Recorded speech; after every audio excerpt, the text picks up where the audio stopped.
Live, baby. Good. Where's the social media guy? The what? Chris here, social media guy. No, here, this guy. So we're live, alright, dude? Chris? We're live. Oh, Chris is here.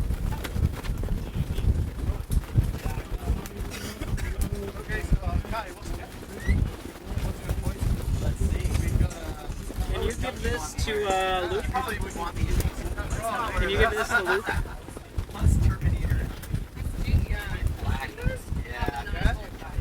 Imagine that they're really good because they get dark. And also, no one like You guys have the 9-volt battery, Chris. On the other side means a 9-volt battery. These are nice and polarized, dude. Makes it look 10 knots windier. White ditch, the white. All right. Why don't you put one white in one side? It hasn't even looked at my iPad. Oh, that's really cool. Okay, so thank you. Still, down your bed?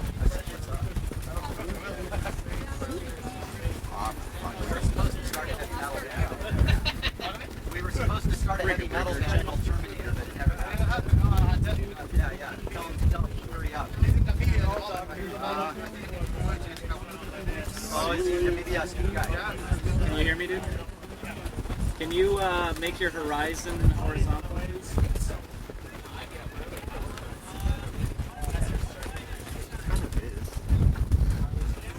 Not really. Hey, Stefan, Yo. do you have a 9-volt battery by chance? Yes? Kai. Oh, excellent. Would it be possible if I had your seat? Yeah. Because I can see what's going on in the Yes. telecast, because I can see what's happening live, because I can telecast. Way more effective. Yeah, hold on. Fucking 9 volts. Here. Testing, 1, 2, 3. 4, 5, 6, 7, 8, 9, 10. 11, 12, 13, 14, 15, 16, 17, 18, 19, 20, 50. Okay. Keep it politically correct, Okay. of course. Well, No Slayer. are you gonna get anybody helping you? Are you gonna help anybody helping you? At the moment, no, but I'm going to invite Rob Funk down. All right. We'll see who else wants to come. I'd love to invite Robbie.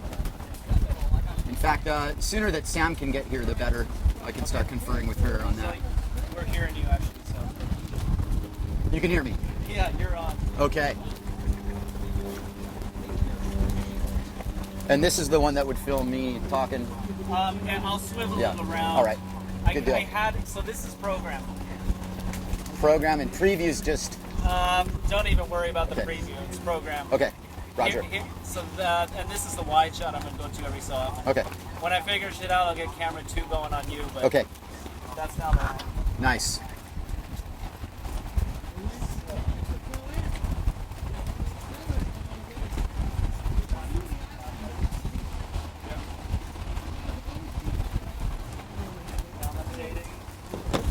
Testing 1, 2, 3. Testing Simulants 1, 2, 3. Mega. How do you spell your name, Kai? K-A-T-C-H-A-D-O-U-R-I-A-N. That's all. K-E-T-C. K-A-T-C-H. Not catch. Yeah, not ketchup. Put that on your clipboard. Taste it all the time. Exactly. All right.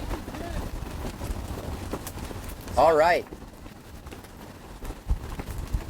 Hello again, everybody. 2013 Aloha Classic from Hookipa Beach Park on Maui. Welcome to the live webcast here.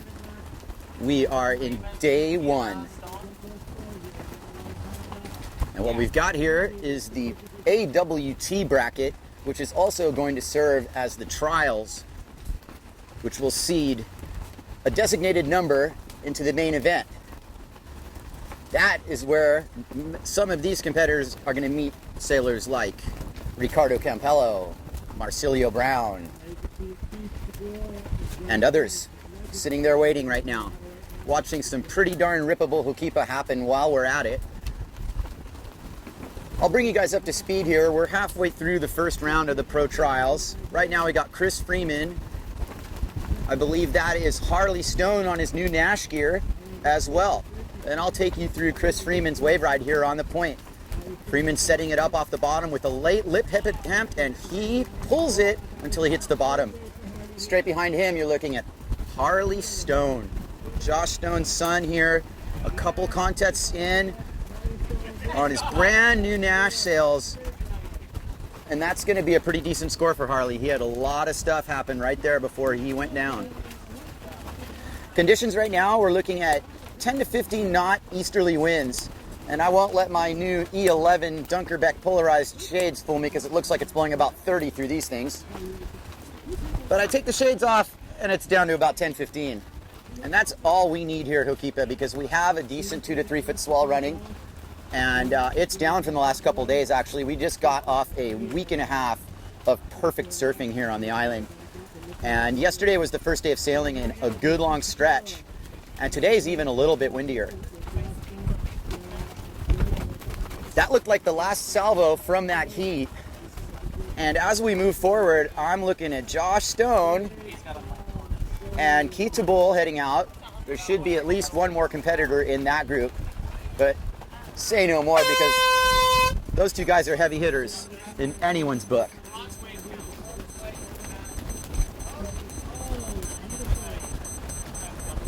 We'll let everybody at home here get a little more acclimated to the conditions as I kind of get a little more acclimated to being behind this microphone.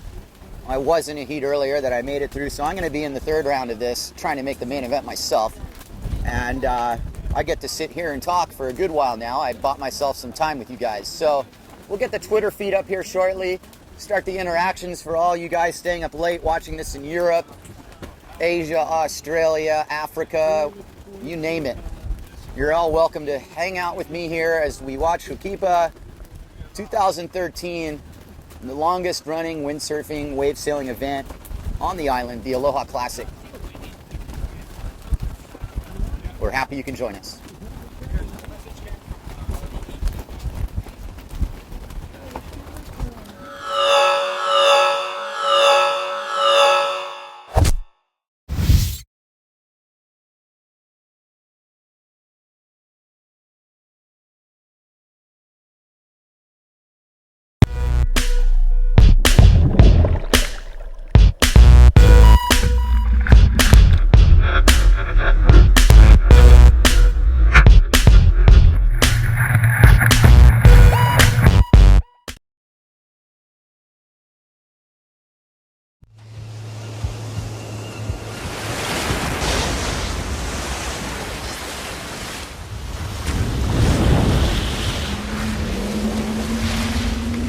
I'm Robbie Swift. My Maui Ultra Fins are X thruster.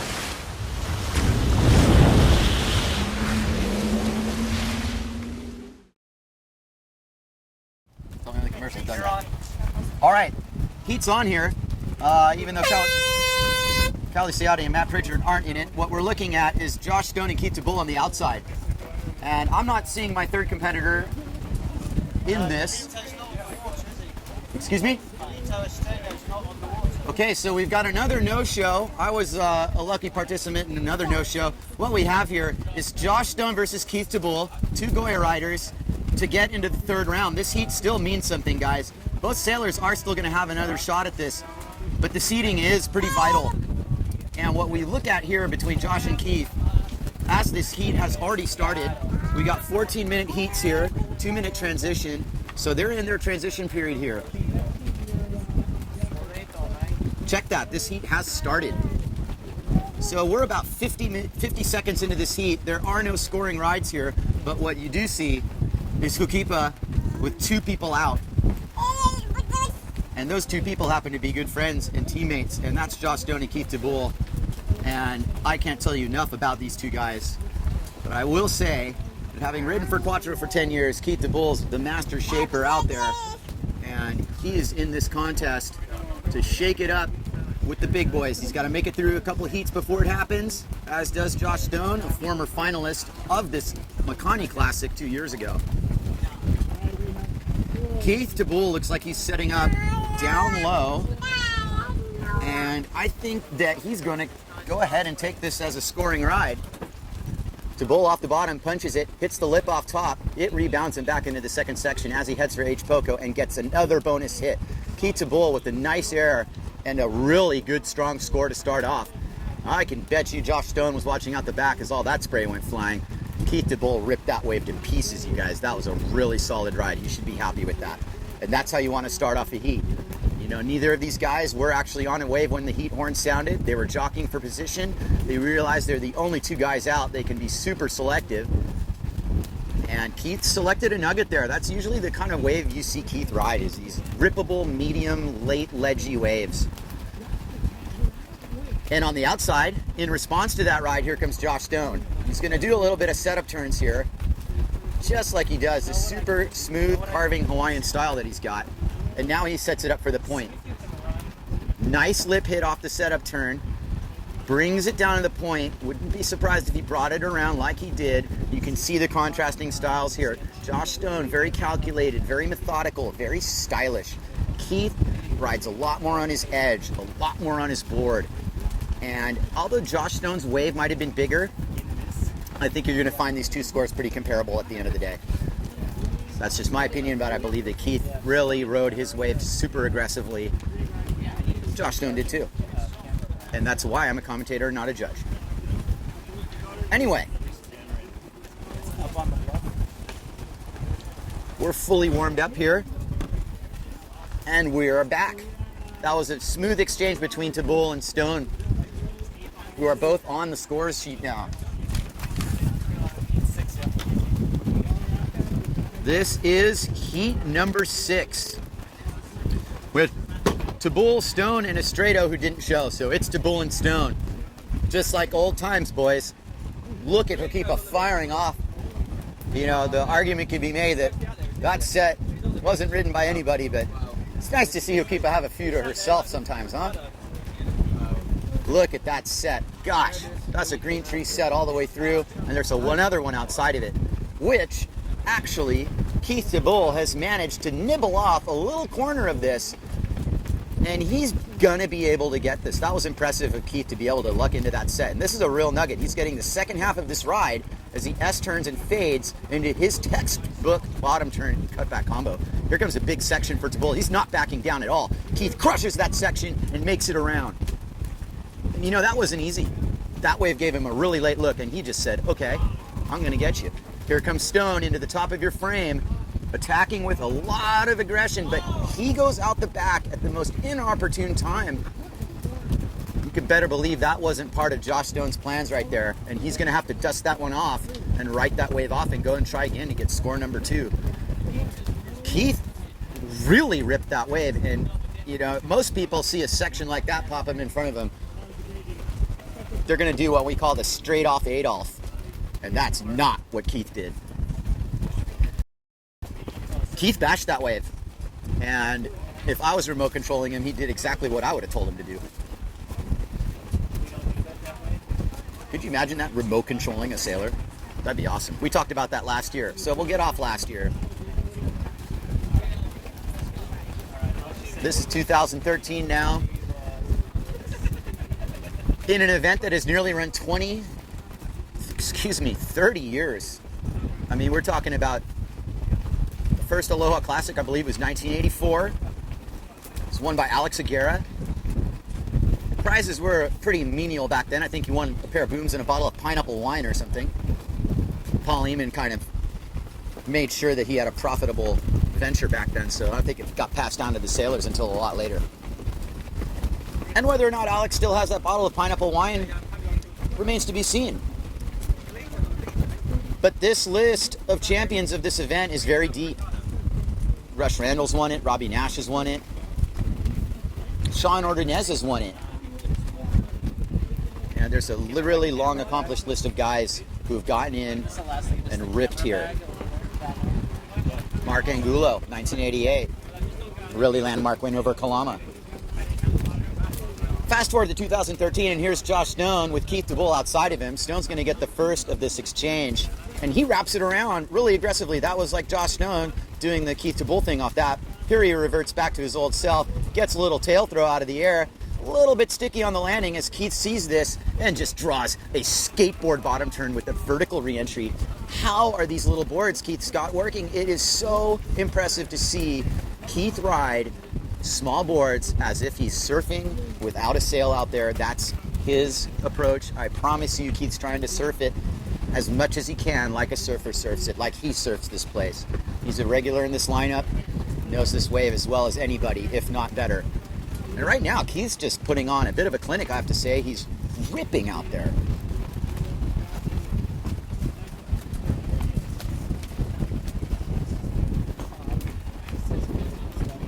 It's good to be back here, guys. So many years passed without this event happening. And as we reflect on that, Hookipa just keeps delivering. We are so blessed on this tour to have these conditions here and to be at this location and to be able to do this. And I'm not just talking about the AWT, I'm talking about the PWA too. And we're going to be able to verse on those subjects for the next 2 weeks. But the fact that both of these fleets are here, to me, speaks volumes about both tours. And we have brought the best in the world here. And they're here to do battle. Make no bones about it. Right now, the battle's between Keith DeBull and Josh Stone. And Josh, on his Goya sail, finds himself in a bit of a predicament, honestly. I think he has gotten a little rattled here. He's not quite in the flow of things like he normally is. And it all started on the second exchange when he went down. He knows he's got to get 2 scores, and he's got about 6 minutes left to do it. So, you know, you got 14 minutes. You can have a terrible, terrible heat up to the point and then just put it together for the last 2, and that's all that matters, because 2 waves are going to count here. It's your top 2 scores. And Josh Stone knows this. I've seen him come from behind a million times. Right now, that's what he's got to do, in my opinion. I've not got a score sheet in front of me, but I will tell you that I think Keith DeBull's in command right now. And I'll try and lay off my own opinions. I really promise to do that, but...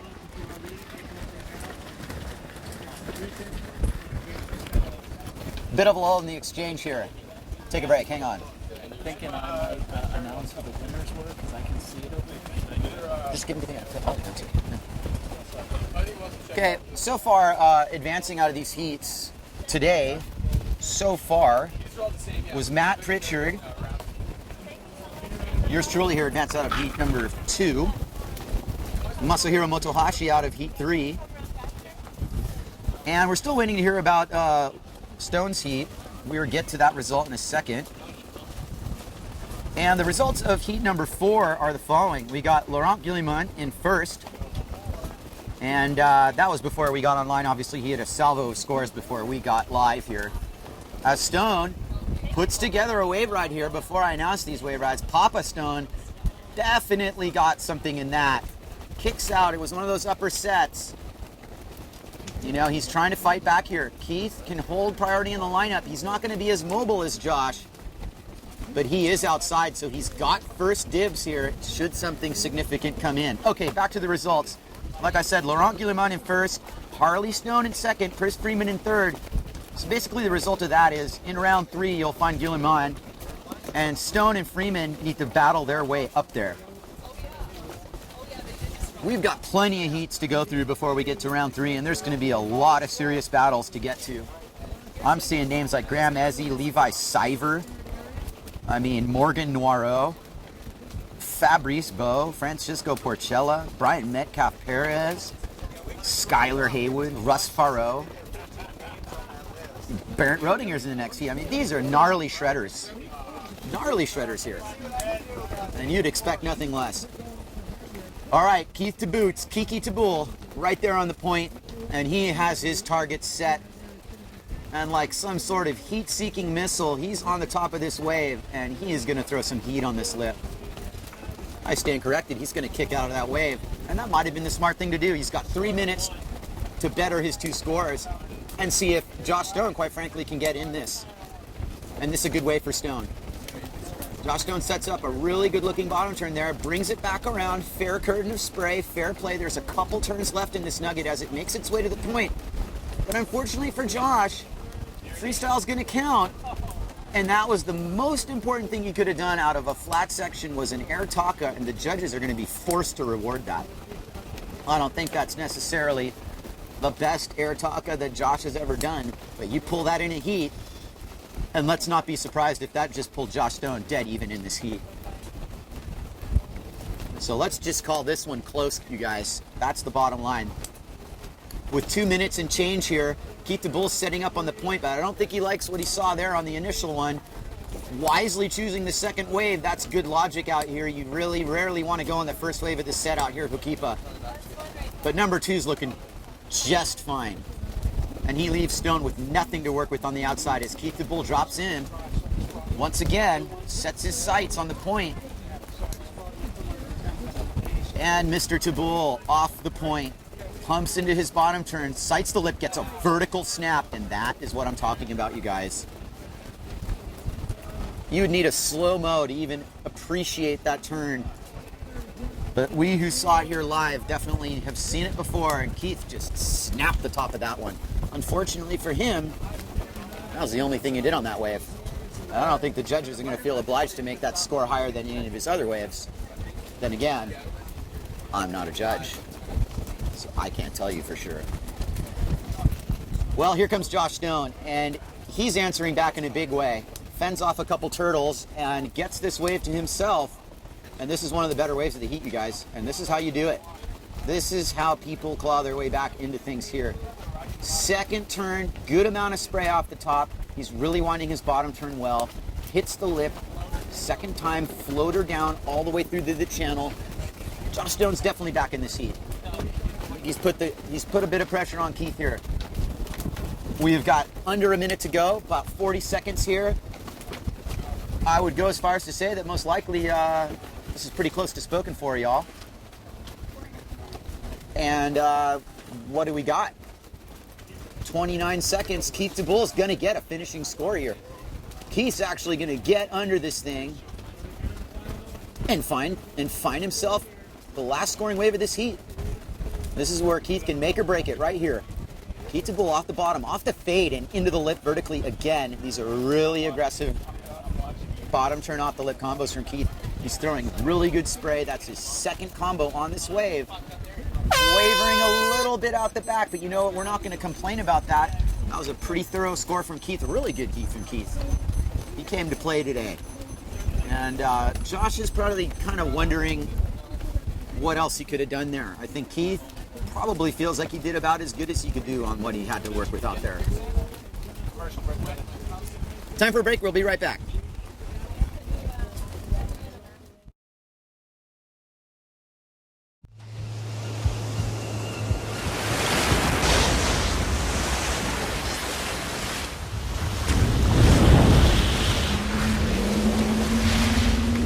I'm Robbie Swift. My Maui Ultra Fins AX Thruster.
All right, we're back. We've got 10 seconds before the next heat. And in this battle, Russ Farrow, Skylar Haywood, and Spanu. Farrow is on the orange Ezzy. Spanu is on an undisclosed brand on the bottom of your shot. He's not in the picture right there. And then Skylar Haywood's up top on the Goya sail with the Quattro logo. Skylar Haywood, if you remember that last name, is the son of legendary speedster and windsurfing legend and all-around awesome guy, Fred Haywood. With the heat freshly beginning, Skylar Haywood gets an opening salvo. Doesn't look like he really got a backup score out of that. And turns tail upwind. Meanwhile, Spanu on the orange Gastra, now that I can see the logo properly, he set him up for a H Poco hit there. And while he runs down to the point and the wave kind of runs away from him, he at least gets an off the lip to equalize what Skylar did as a one-hit wave at that point. I think the logical conclusion here is that you don't want to be on a wave that's not going to produce more than one turn. In this situation, you're going to need to link some turns and stay alive and stay afloat. That doesn't necessarily mean stay upwind.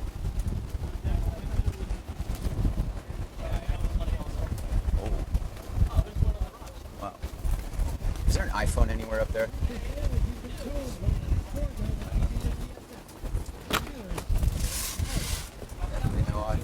Okay. I'm just looking for my phone. That's cool. We'll find it.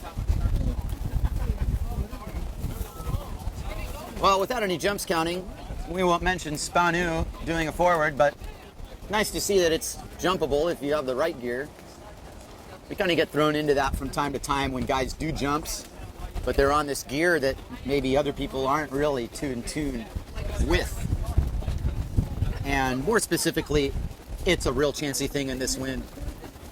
Some gusts will come in and you can jump, some gusts, won't.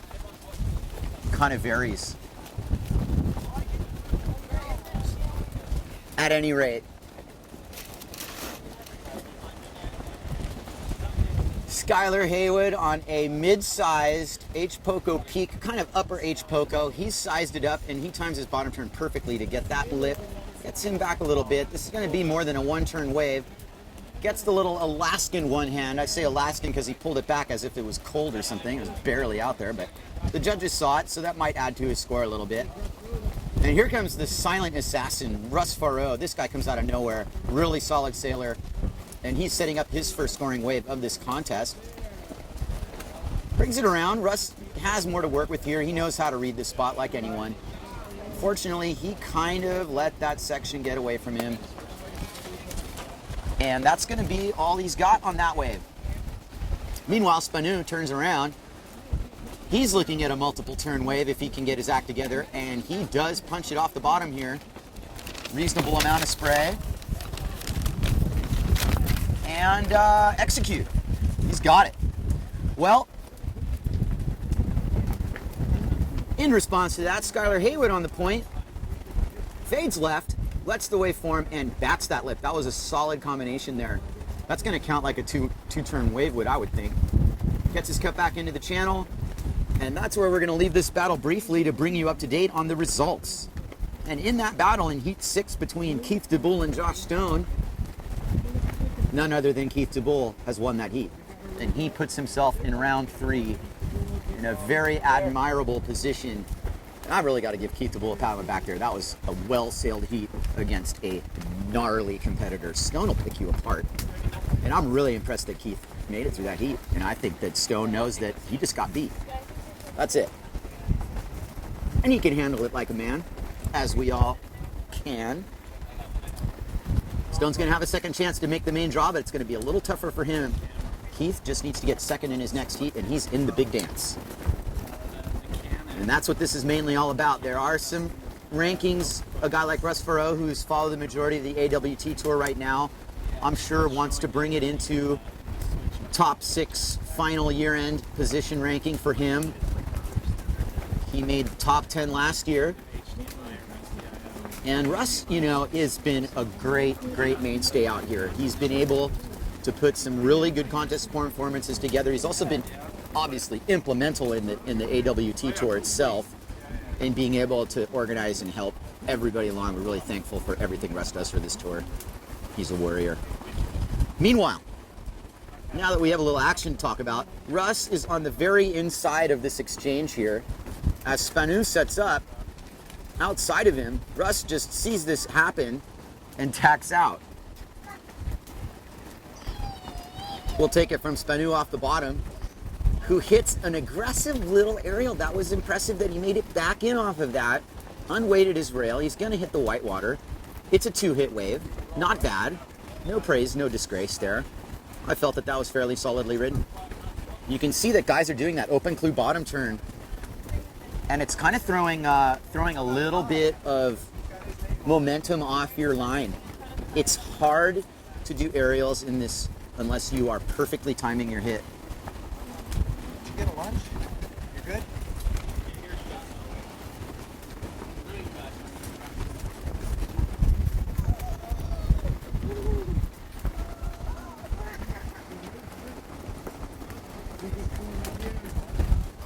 Russ Faro S turning across a small set on the inside. Wave selection being critical in this battle. Russ does the jump off the lip. He's going to be in this. He certainly selected a wave that was maybe a little average, but made the most of it. Meanwhile, upwind, Skylar Haywood, who's been sitting on the bench lining everything up. I think he's been watching the beach and the waves for the last 2 hours. Now puts himself in the lineup, and he's got a good streaker here. A nice high line for Skylar Haywood, sets it up with the speed, aims it down. That was a good one-handed turn.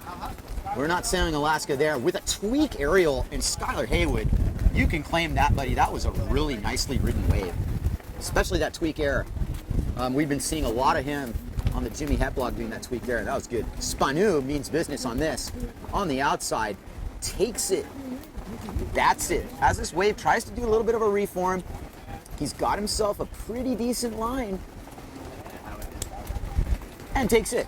Spanu with a good, this is a good salvo here. I'm trying to see where Skylar Haywood ended up. He's upwind of everybody. Underneath the white. And he's looking good. Can I find my phone? I'm on it.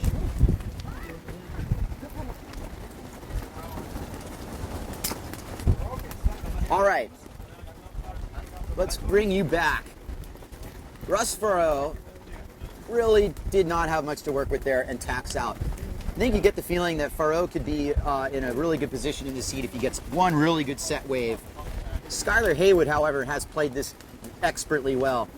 Not necessarily in the wave selection department, but in the positioning. If a good wave's coming in, Skylar's going to be on it, and he's got enough scores now that he can let a few of these insiders through. That's the name of the game, folks. You want to be able to be in the right place when these sets come in. If only 2 waves are counting and you've got 14 minutes to do it, trust me, you can go out and catch every wave that comes through, but you really only want to be on the set waves. And that is how you do it.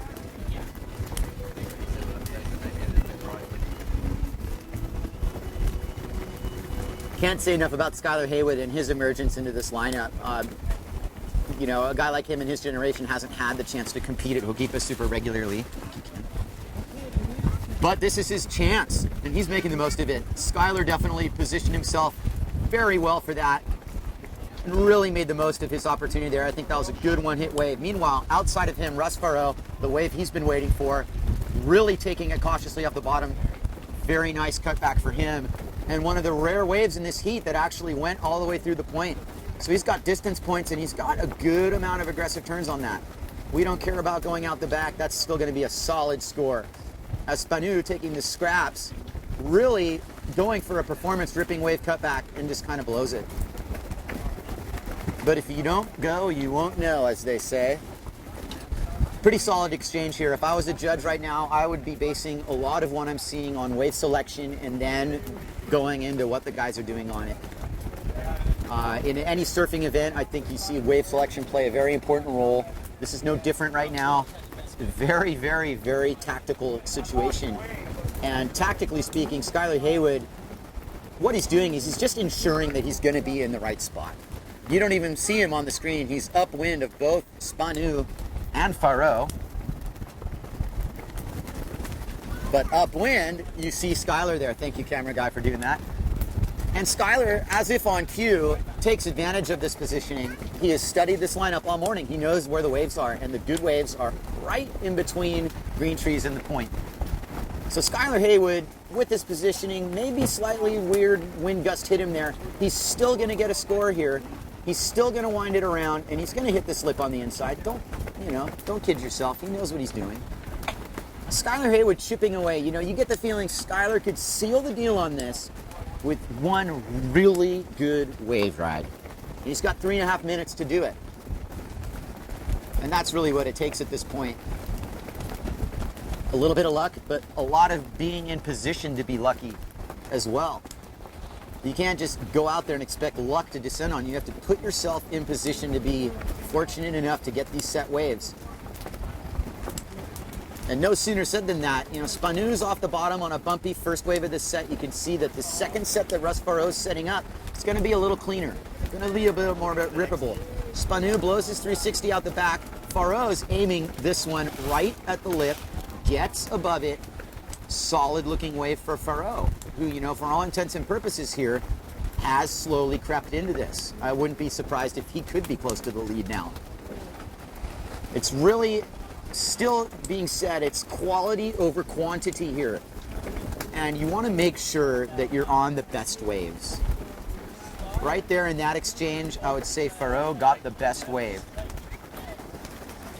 At least the cleanest wave.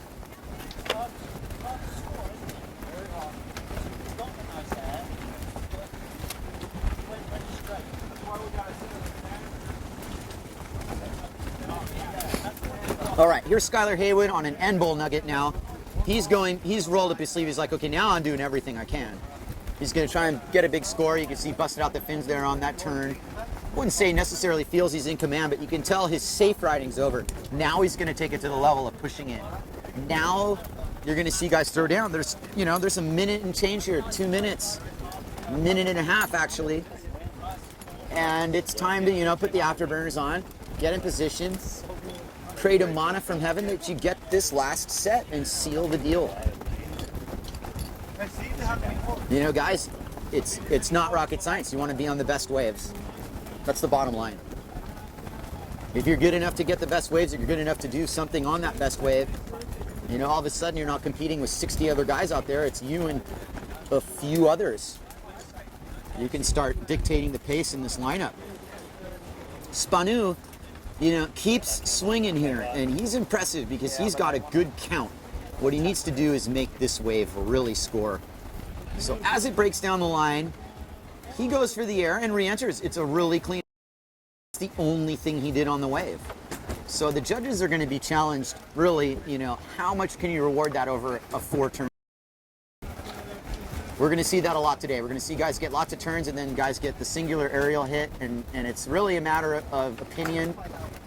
But I think it's pretty self-evident that if you link a bunch of turns together, you can expect a good score. And that's going to be up to the wave as much as anything. With 30 seconds to go, Russ Faro has a nice end bowl nugget here. Pulls a kind of a late line on that. Really wants to get under the lip. Does a 360 and is unsuccessful. It was worth a try, Russ. I really think that was the right thing to do there. Push it. This thing doesn't go 6-4. Let the judges decide.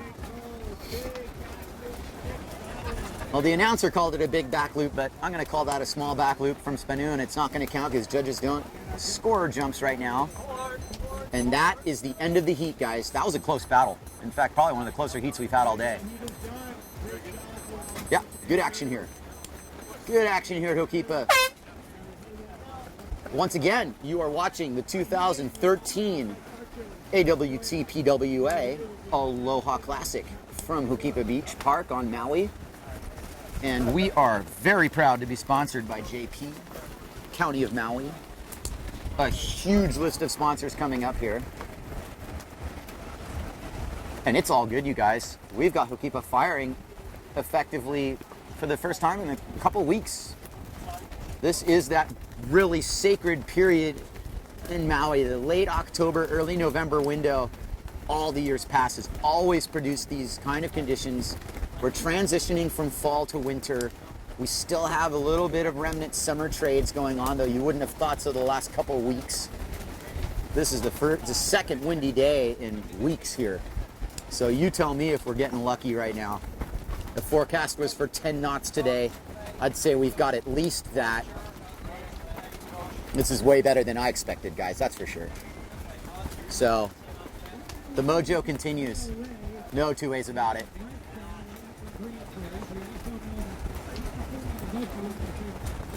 All right. Up next, according to my records, is Michael Archer, Leo Ray, and Nagoshi.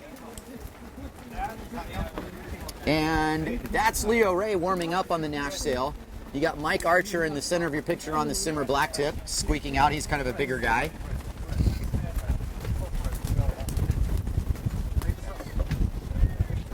And that must be negotiating on the sail upwind. No, there are a lot of pro guys who are coming up from lanes, so let me double check on the IP on negotiate. We do have the heat started. Yep, that's official, guys. Heat's on.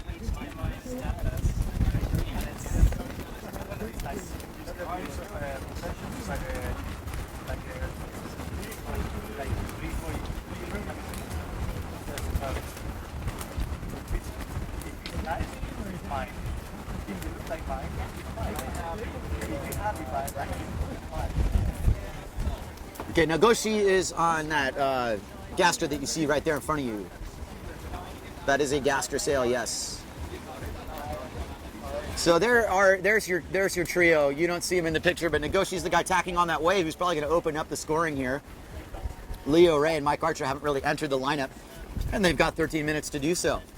Meanwhile, Negoshi, he's not going to wait for them. In fact, he's ready to kick some butt here.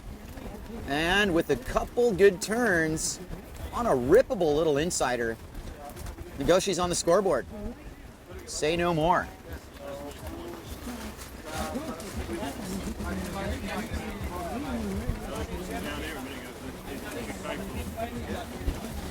Negoshi's on the board. Leo Ray's going to tack out of this opportunity. He's going to get pretty selective, I think. Fair enough.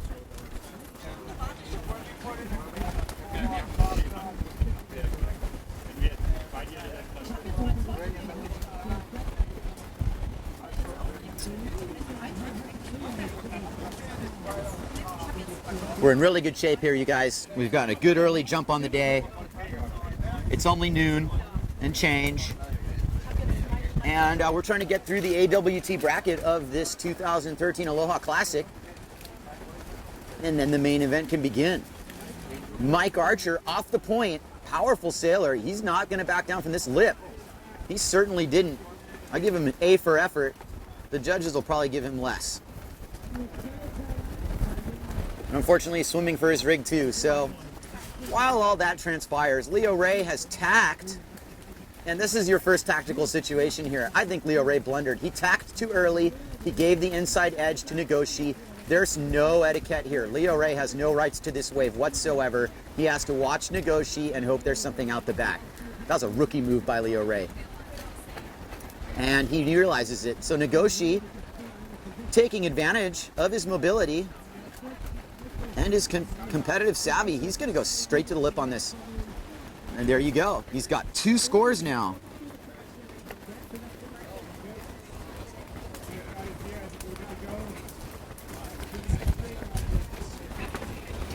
We have a typo error here in that it's not Negoshi, it's Noguchi.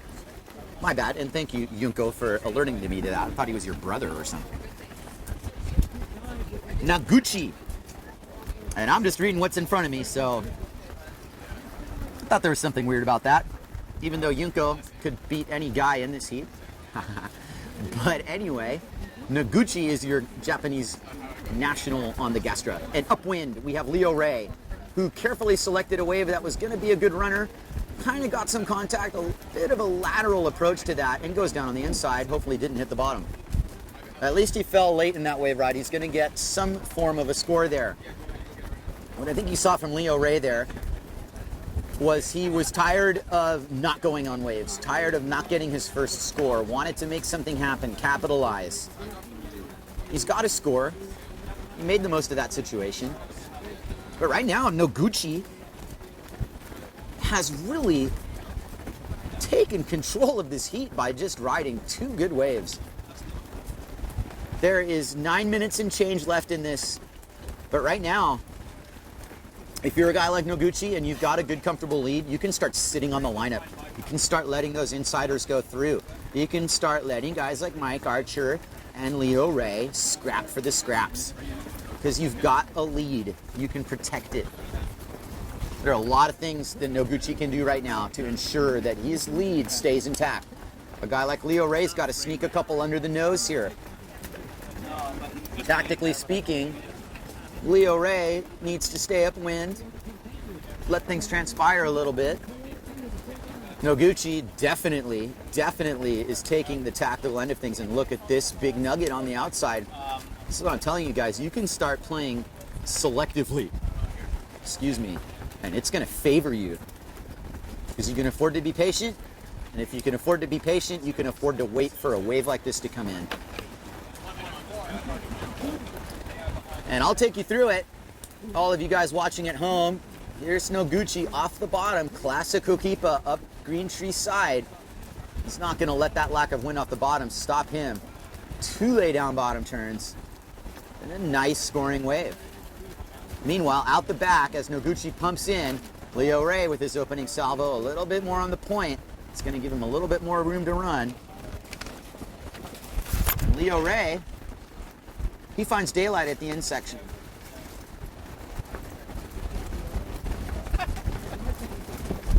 We've all seen these guys do battle before. You know, I wouldn't say Noguchi is a stranger to this lineup. Mike Archer is kind of a new face. And that being said, he's taking a pretty aggressive approach to this heat. All right, you guys, results from Heat 7. Looks like Russ Faro pulled in front there. First place for Russ Faro, second place for Haywood, and third for Spanu. And Russ, you know, that's case in point. You keep swinging, you guys. You keep swinging at the fences. And there's no doubt in my mind Russ sealed the deal on that first place in that heat late in the game. But he played it pretty cool customer there. And he's into the third round. Just like he planned.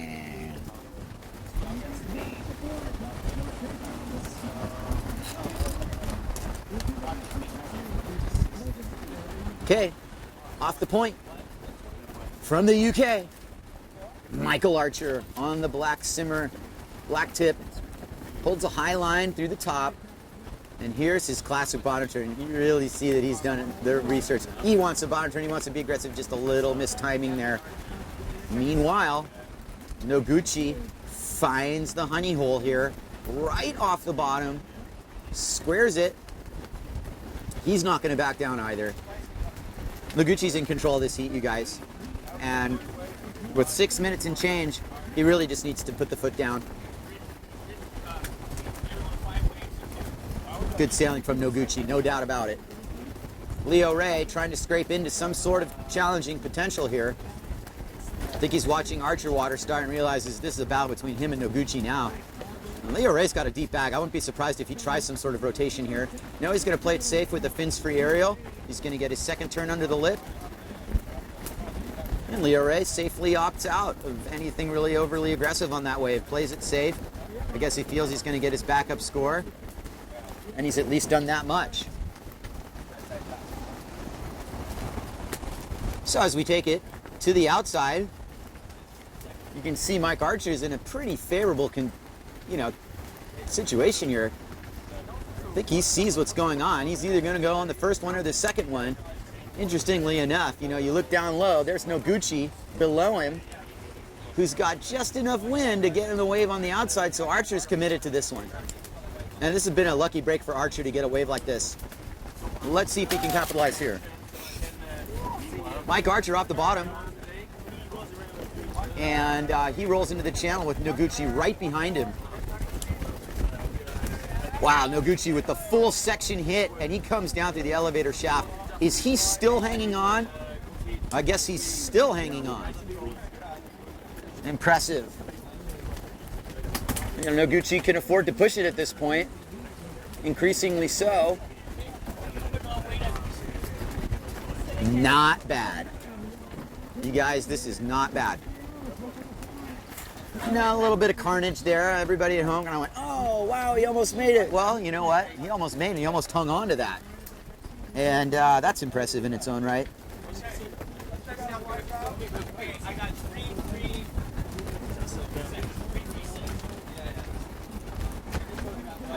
Now, just overhearing the judges tabulating here, you guys back home too, you can kind of quantify here.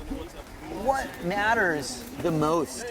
What do you want to see out of a wave ride in this situation? You want to see one big aerial? You want to see a couple turns linked in. We've seen a 360 attempt. I believe we've seen a little goiter shot too. These guys are going to take their shots. 4 minutes left in the heat with Leo Ray still setting it up. He's got a wave that looks like it's just going to run into the channel. I don't know if he really can commit to this. Oh, but he's going to. Leo Ray with the S turns and the setup turns. Now he's in front of the point. And this is an important bottom turn off lip combo because it sets him up for what's to come. And this has been a popular theme for these heats because right behind him, Noguchi, as Leo does his second hit on that wave. Noguchi pretty solidly just S turning through the mid. Boom, gets through under. This wave pushes him through the channel. Not bad at all. You know, classic Hookipa there. A turn here, a hack there. So what we do, you guys, you go out, you throw down. I have not heard about any plans to launch any other divisions other than Pro Men right now. Okay, correction. After Pro round 1, we are going into the women. Pro women? Yeah. Pro women, and you can expect your first Pro women start at what time, Sam? First possible start Pro women. After this round, so I'd have to do the math. I think around like 1:45. Safe to say at around 1:45, 2 o'clock, anybody who's in the Pro women, saddle up and get ready to ride. I've just been notified that you are going to be sailing today. Men's round 1, after this heat that you're watching, we have 8 more heats. 8 times 16, and then the Pro women. So I consider that fair warning, you guys and girls. All right. Interesting situation here with Mike Archer. He is going to rightfully give Leo Ray that wave. He might have not had priority there. Leo desperately needs a score here. He wants to be in that first position. Having gotten this wave a little bit lower down in the channel, it might not offer him the same amount of scoring opportunities that he may have had. Archer sitting upwind. You know, you're really forced to be in that position, and if you're not, unfortunately, the guys who are in position are going to capitalize. And Mike actually just gave himself a chance here. As he bears up, he's got his roll. Oh. Unfortunately, Archer's had a tough heat here. Didn't really line up for Mike Archer.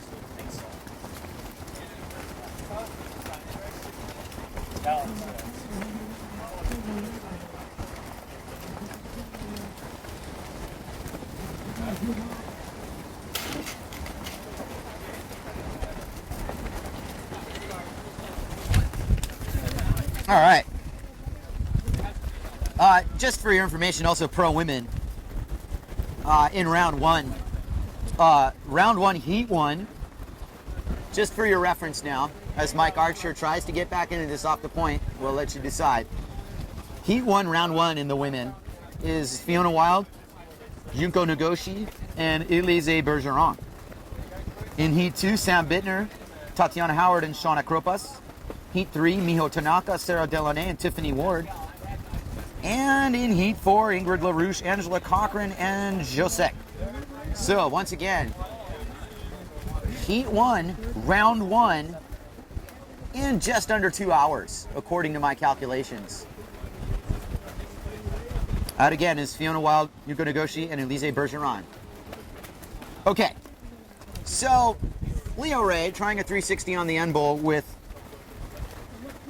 just not a whole lot of time left. That's about 15 seconds left, so that was his last salvo, I believe. Noguchi also squeaked in a score. I'm really proud of Noguchi. He really sailed a good heat. And I'm sure everybody over there in Japan's proud of him too, because that guy just played it tight. That was a good performance from him. I think the golden gods of Hookipa smiled on him favorably there. There's some time for you to do lunch now if you want. We'll take a little break and come back. I'll get me a little Kahlua pork and rice. Talk to you in a second. Flycatcher out.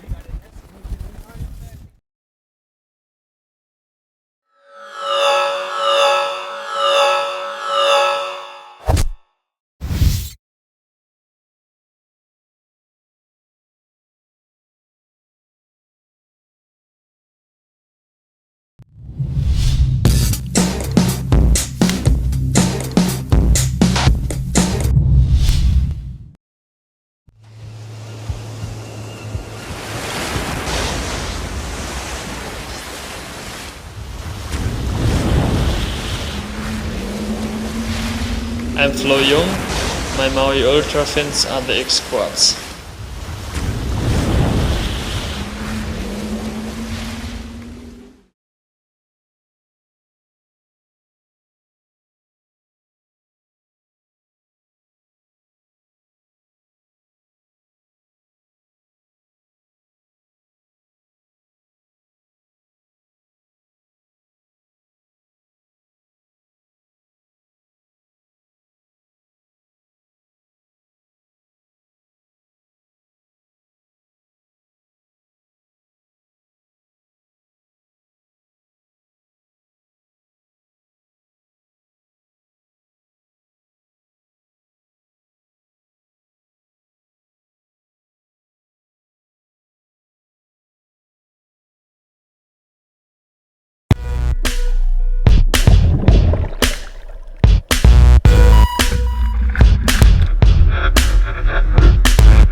All right, welcome back as Levi Cyber sets up the point.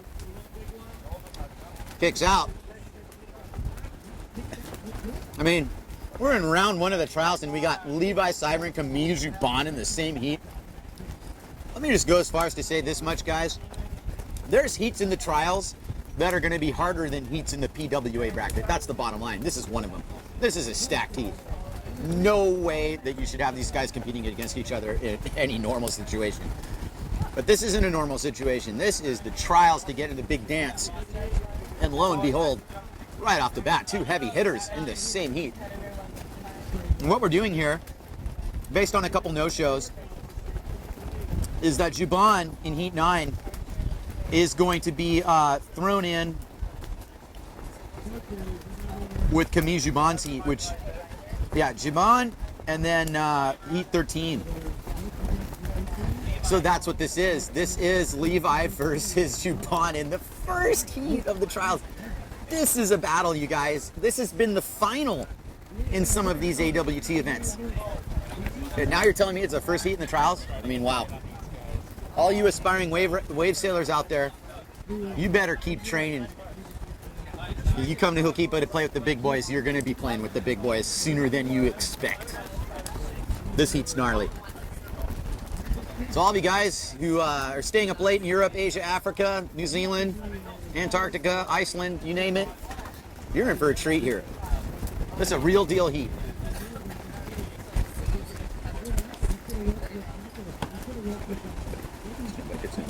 That's this guy going out. Well, as we have a pause in the action, let me talk a little about Levi Cyber and Camille Jubon. Camille Jubon won the Makani Classic 2 years ago in a really tight final.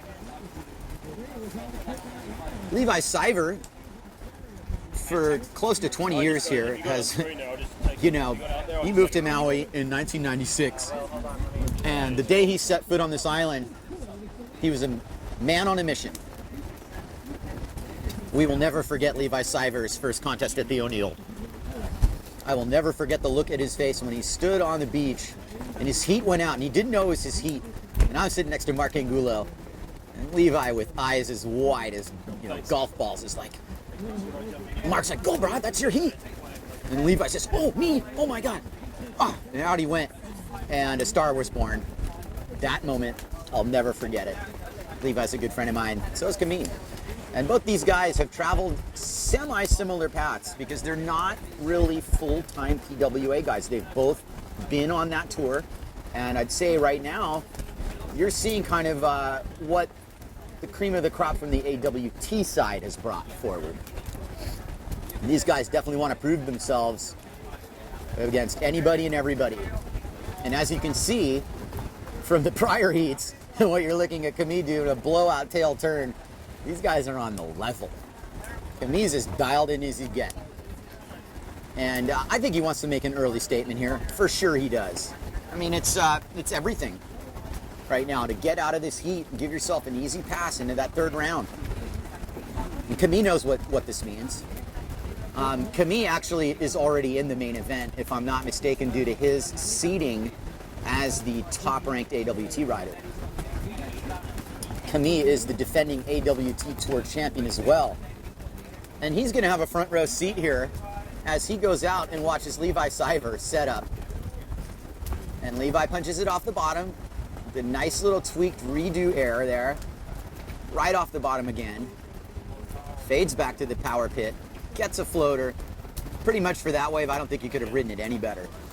And it buries the rail. You know, only Levi can bury rail like that.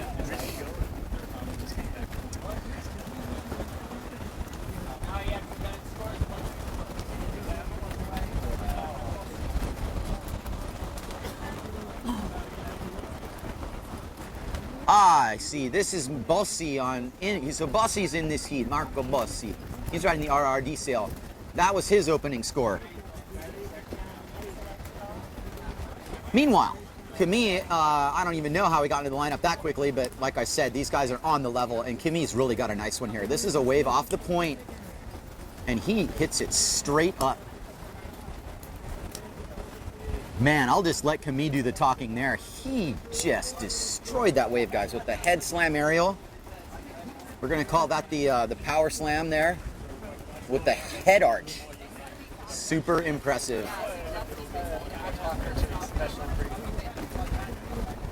Well, Camille Jubin really kicked some tail there. And he served notice that anybody who's gonna be in a heat with him is gonna have to be able to turn on a dime. And I can kind of compare styles a little bit with Keith Bull there. There was a real short interval, short radius turn. Super aggressive from Camille. Levi's no slouch either. Levi's pretty much going to play pick and choose here. This is as close to an open lineup as you get at Hookipa. And once you get that little swell lifting you, even from all the way outside, I think Levi's going to decide that this is a wave worth charging. He does a 360, but it doesn't let him through.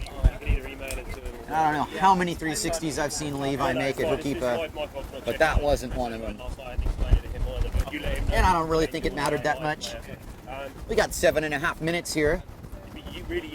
And I'll let you guys decide back home what we're really thinking here in terms of where you want to be, where you see the best waves. I'll tell you one thing. One guy who did the most observing so far was Skylar Haywood, and you can ask him about where the best waves are, because he'll tell you he found them. And even a second place for Skylar isn't bad. It's wide open for him. Everybody's still in at this point.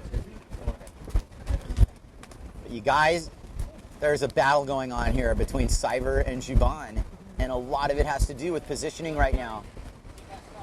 It's a little bit of positioning here. Seivert's got to make something happen. He's got a decent wave on the inside.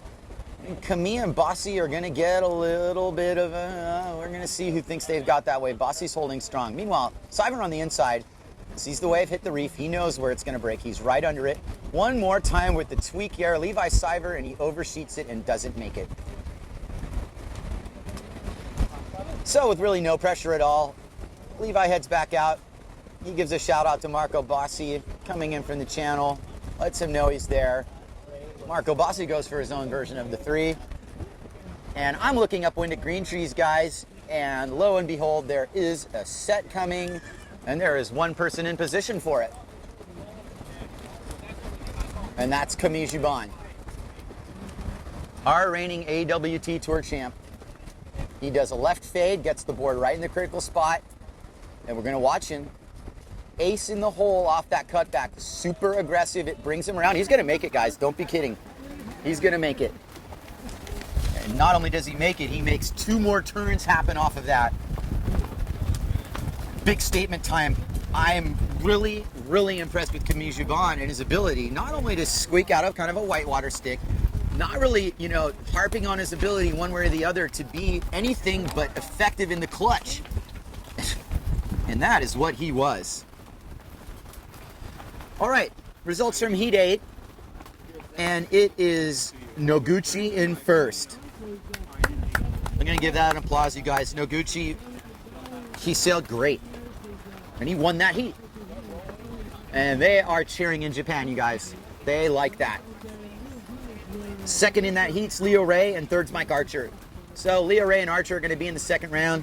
And Noguchi's in the third round, sitting pretty. He's got a little bit of time on his hands. Speaking of time, there's Levi Siver on a lonely looking peak. It's going to take a little while to hit the channel here. Good, nice to see you. And he essentially punches it off the bottom, gets the off the lip combo. He's rolling towards the point and gets it off the lip, off the whitewater. Super aggressive Levi Siver. And kicks out. That wave didn't offer him a whole lot after the first salvo. Meanwhile, Juban figures, I'll just cover Siver. It's really like Juban could have ridden that wave. But he also realizes there goes Levi off downwind. I can play position too. And the odds are within the next 3 minutes and 50 seconds, a wave will come in. And a wave will offer Levi the scoring opportunity he's looking for. But right now, Levi's halfway down the lanes and Camille Juban's in the lineup. And that's what you need to realize. Got any action on Twitter? All you guys watching on the PWA site, don't be shy. Let's engage in a little bit of smack talking online. Keep it friendly. Keep it copacetic. Don't pick on anybody. We're not. Who's asking this? Raphael asks, what size board are these guys on? Is Levi Siver with the tweaked air on the outside skipping around. And Camille Juban is like, oh yeah? Okay. I will show you the off the lip very vertical, like we do in the Guadeloupe area. And that did look a little bit, sorry Camille, a little Euroed out there, bro. All right. What, I mean, you know, Camille, you'd say the same thing. You kind of bogged that turn. I'm not going to be kind to you. You had a chance to seal the deal in that heat, but yeah, you kind of bogged it. 2.5 minutes to respond. You're probably still winning this heat. Back to your question, Raphael. What size boards guys are riding out here? I would say anything from 90 liters to 75 liters. Right now, everybody's at least on a 4.7 or a 5.0. I was on a 5.3 first heat in the day, practically. The wind's blowing, not that strong. You might see it a little windier than it would look just because it's side on shore, shows a little more white caps. And if you happen to be wearing those E11 polarized shades that I am, you're going to add 5 knots to that. I'm going to make sure I take these off before my next heat. 2 minutes on the button, and here comes Camille Juban on an end bowl nugget. He's going to try and punch the 360 to just completely own this heat, but no. I think Camille is going to start taking some shots here. He realizes he's probably got the lead. It's a good position to be in. He's going to make the most of it. And really, you know, back to the board discussion. I don't think that's your typical Hookipa board right now. We're riding our big boards. I was on an 85 liter board in my first heat, and I would have not dreamed on being anything smaller. You're in a contest situation. You want to be able to pace the lineup. You want to be able to run upwind and get the best waves. You know, you don't want to ride a slalom board because once you're on a wave, you want to be able to turn, but you might want to be on your most mobile equipment right now. So you can dictate the pace and let everybody else scrap for the scraps. Anyway, speaking of scrappy, here comes Levi Siver basically off the point with the wave that might barely break off the point, but does an air taka and just misses it. And it's like, you know, Levi had that one. And I'm going to go as far as to say that he's probably pretty much thinking he had that one too. Just lost it off the strap.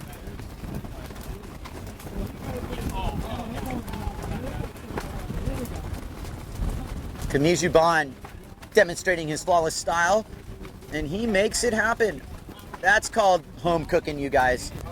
You know, you get a wave that might not be the best wave of the day, maybe not even close, but you turn it into a score.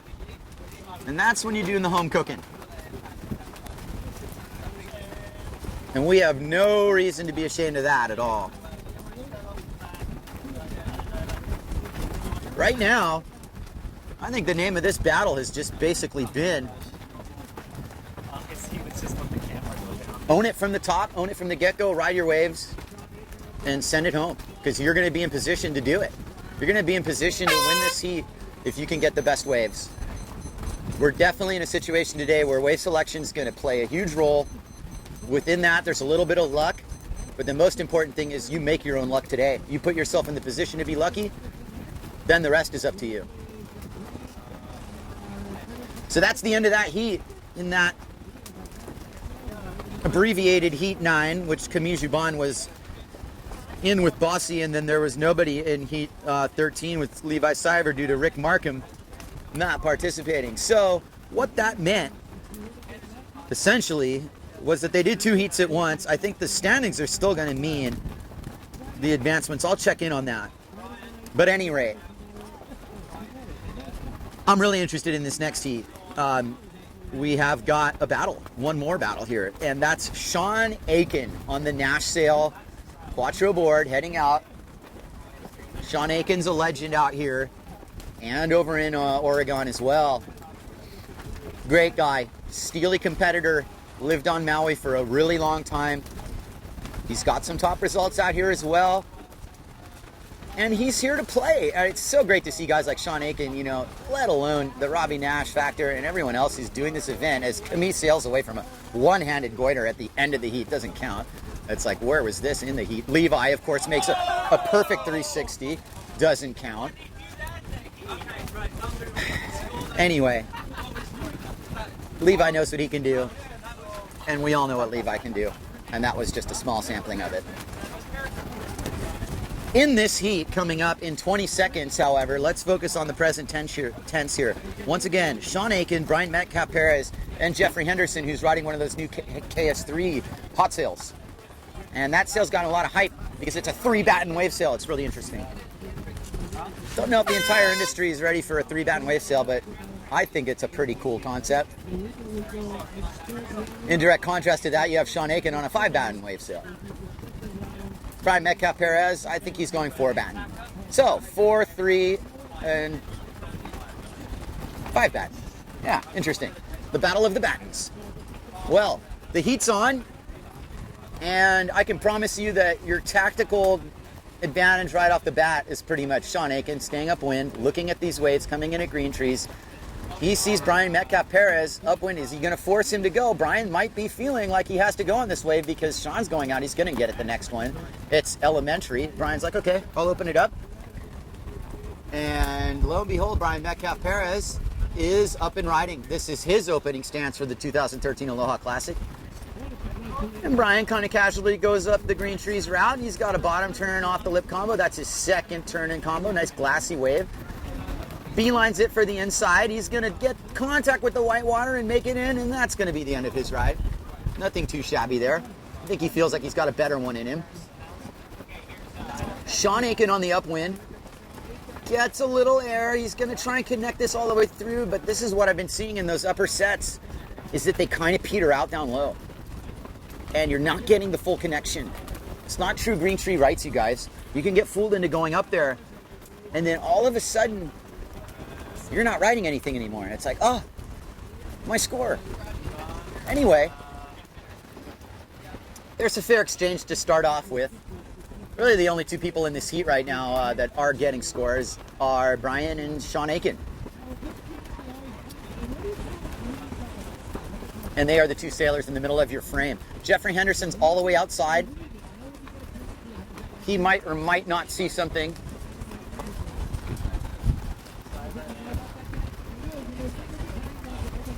We'll see Mr. Henderson if he's got some little secret plan out the back. Meanwhile, you pretty much want to hold your own here if you're any other competitor and just get yourself upwind into the spot. Got a little bit of lull in the waves. This is expected throughout the day. I think what we're going to expect here is maybe just a little kick in the wind, nothing serious. But we're probably going to see a little bit less wave action. So that's going to turn things into a really critical dynamic. You know, you don't want to lose your chance to ride a set wave. And here's an exchange between Aiken and Metcalf Perez, and Brian's got the set on the outside. Sean's already got his first 2 turns done though. So while Brian kind of chased this slightly fatter, bigger weight at the channel, Sean's got a little bit more to play with. And I think Brian probably got some more turns there as Sean wisely gets out of his way. Brian rode that entire way from middles, to the point. And he's playing really smart in terms of continuing his wave ride. So at the end of the day, length of ride is going to count for something.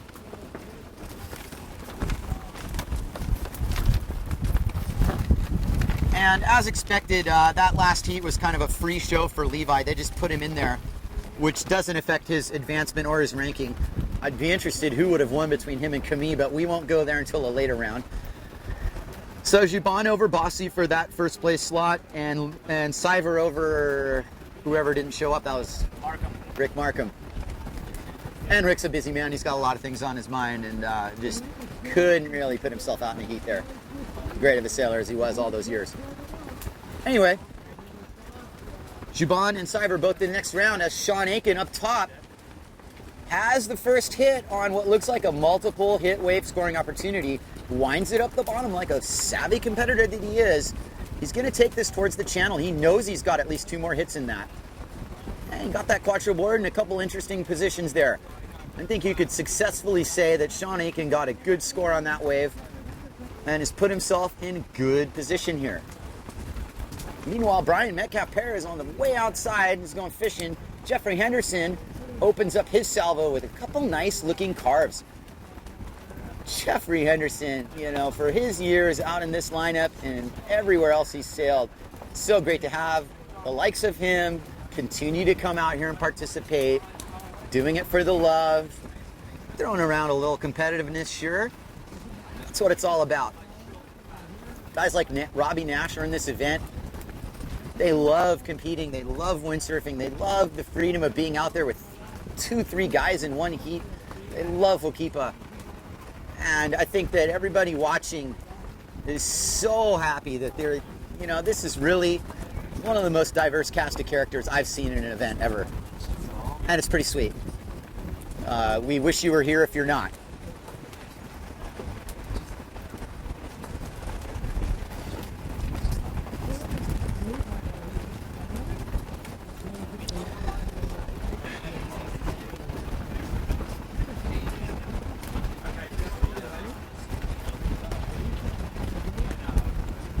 Oh, back to back, we got Jeffrey Henderson who's setting up for this next scoring opportunity. You might see him, Jeffrey Henderson, sail like, a 14-year-old kid. But what he does have is he has the experience of a wily veteran. And he knew exactly where that wave was going and what it was doing. And you've got to give him credit. He put himself in the right position on that wave. You missed the kick out, that doesn't matter. He's got a couple good scores behind his back and made that happen for the better of it. It's impressive.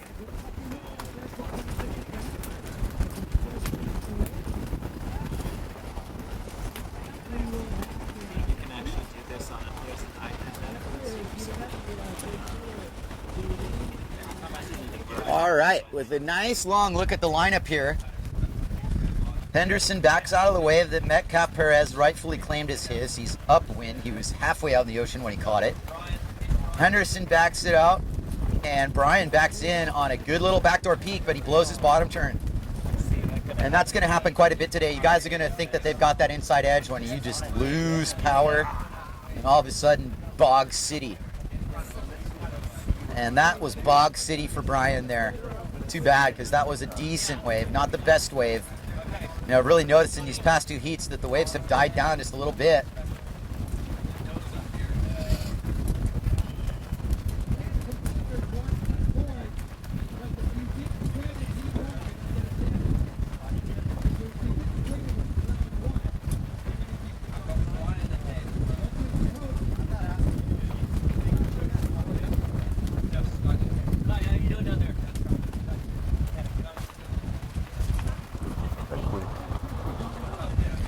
Pretty soon here we're going to start inviting some other characters to lip off. I've got a heat coming up in a while, but it's not anytime soon. So you're going to have to suffer my commentary here. Let's check in with Twitter. We got anybody chiming in there, mate? Anybody think that they're going to judge a heat or two here? You're welcome to chime in, you guys. Live at PWA. What is it? PWA local. At what? Hashtag PWA World Tour, and then you're on our Twitter feed with your questions, and I will take any and all questions and comments from any and all people on this planet Earth we got here. And let me tell you, we'll be happy to answer anybody.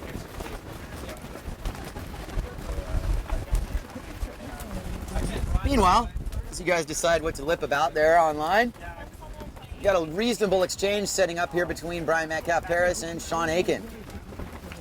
And Brian takes off on his scoring salvo. That's an aerial off the lip, off the section. He bottom turns into the second hit as Sean Aiken takes aim for something a little bit further down the line. You're looking at a long streak here. Brian completes his third and final hit of the wave. That was Sean's first real turn on the wave. I don't really think Sean got what he wanted out of that. I think Sean's going, wow, oh, I kind of got ripped off on that. That wave didn't really do what it looked like it was thinking of doing. Anyway, Jeffrey Henderson doesn't care. He's on a lower bull nugget, taking his green board through its paces there. Nice aggressive hit from Henderson. You know, I saw this from him last year. And you know, you better watch out. He's gonna come for you. He's not necessarily backing down anything or anybody. And why would you? It's a contest, for crying out loud. You're here to kick some butt. You're here to be better than your competitor, and it's that one time you can really, you know, get somebody to judge you and quantify what you think. Keep in mind, it's subjective. This isn't a finish line we're crossing here. This is opinionated. But within all those opinions, there's definitely a little bit of a method to it.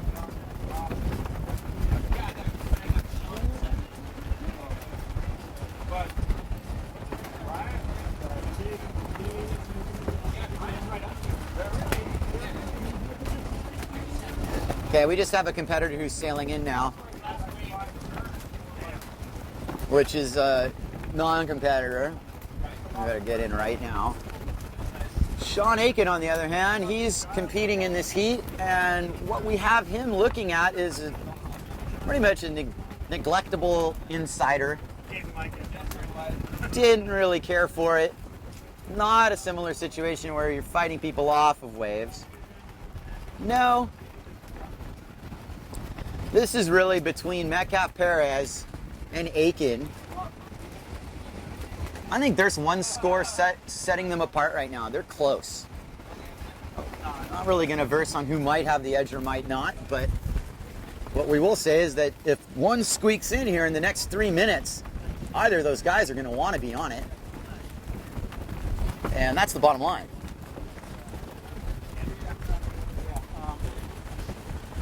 Can you switch the camera? What's this one? On the left computer, yeah? Yeah?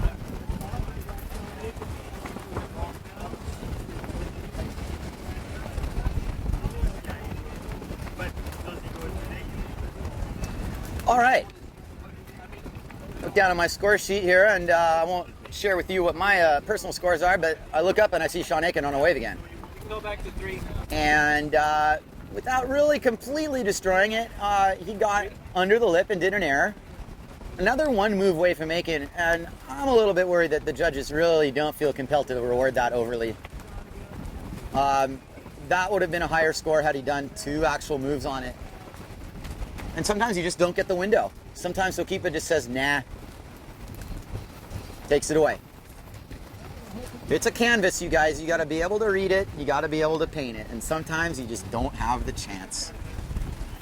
And that's competition for you. Huh? Who's relieving you? I mean, I got a heat coming out. I'm going to go until my heat. Actually taking some guests at some point. I'd love to have Funk come in. Yeah, ask Sam who she would like with guests. I'll take a guest, you know, Rob, whoever. You know, hey, Hold on. I can like somebody else.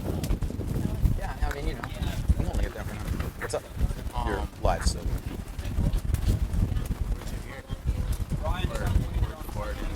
Everything's behind the scaffolding. I've got my truck. It's got a 5.3 in it. Wet house scenery, the last heat. Like the main judges tower. Do you want to just drink that 5-3 icon that's in my truck, and then we have two 5-3s? I don't have a 5-0. I got a 4-7. All right, just take my 5-3 if you need it. And now I just want to grab the board. You want to grab the board? Yeah. Okay, it's right behind the scaffolding. This one. It's got a Euro pin base on it. Yeah. Okay. Cool. Perfect. Round 2 of the pros coming up after this. 10 women. Okay. Round 2 of the pros is going to go ahead of the women's bracket. That is me repeating something that I said earlier.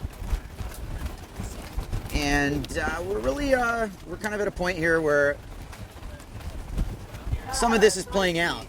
You know, you can see strategies that are at hand. I think the guys who are mobile have an advantage. I'll say that much. Now, Brian Metcalf Harris, he definitely has gotten a few waves in the seat. This isn't one of his better waves, but it's one of the better waves he's gotten in a while in the seat. So there's an aerial for Brian. As he gets under the lip, not quite pulling his bottom turn there. And that's it, guys. As you hear my watch and you see it happen, we're effectively done with that heat and done with that round. So no sooner said than done. Miller, Lee, and Festa are going to hit the water next. Heat number 11. Unfortunately for Sean Aiken, that wave's not going to count. He caught that right after the buzzer. I don't think he's going to get the score. I don't see the judges scoring it because they're changing their tabs. So nope. Sean Aiken treating it as a one-wave move wave. And essentially he's got a little bit to work with on his score sheet, and it remains to be seen really what the judges are going to reward, you know, these one move waves.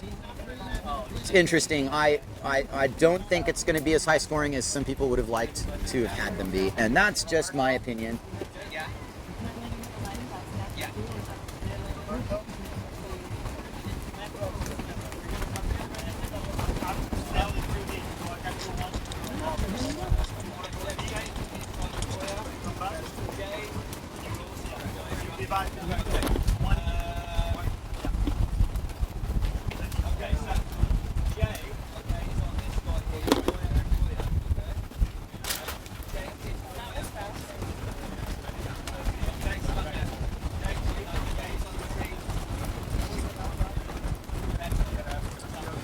We are in transition.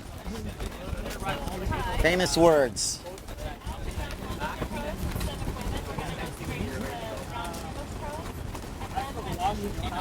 He already knows.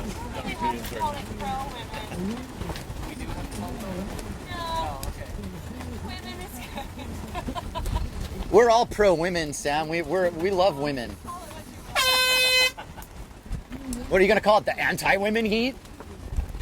Come on. All right. With plenty to play for here, you guys. We could just get together and talk story at the beach and say, you know, what's gonna happen. But when you got a panel of judges talking story, it's a whole different ball game. And let me tell you, don't think for a second that all those sessions and the free sailing and all that don't carry over a little bit. The judges know who's who. What we really want to see are people sailing up to their level of potential.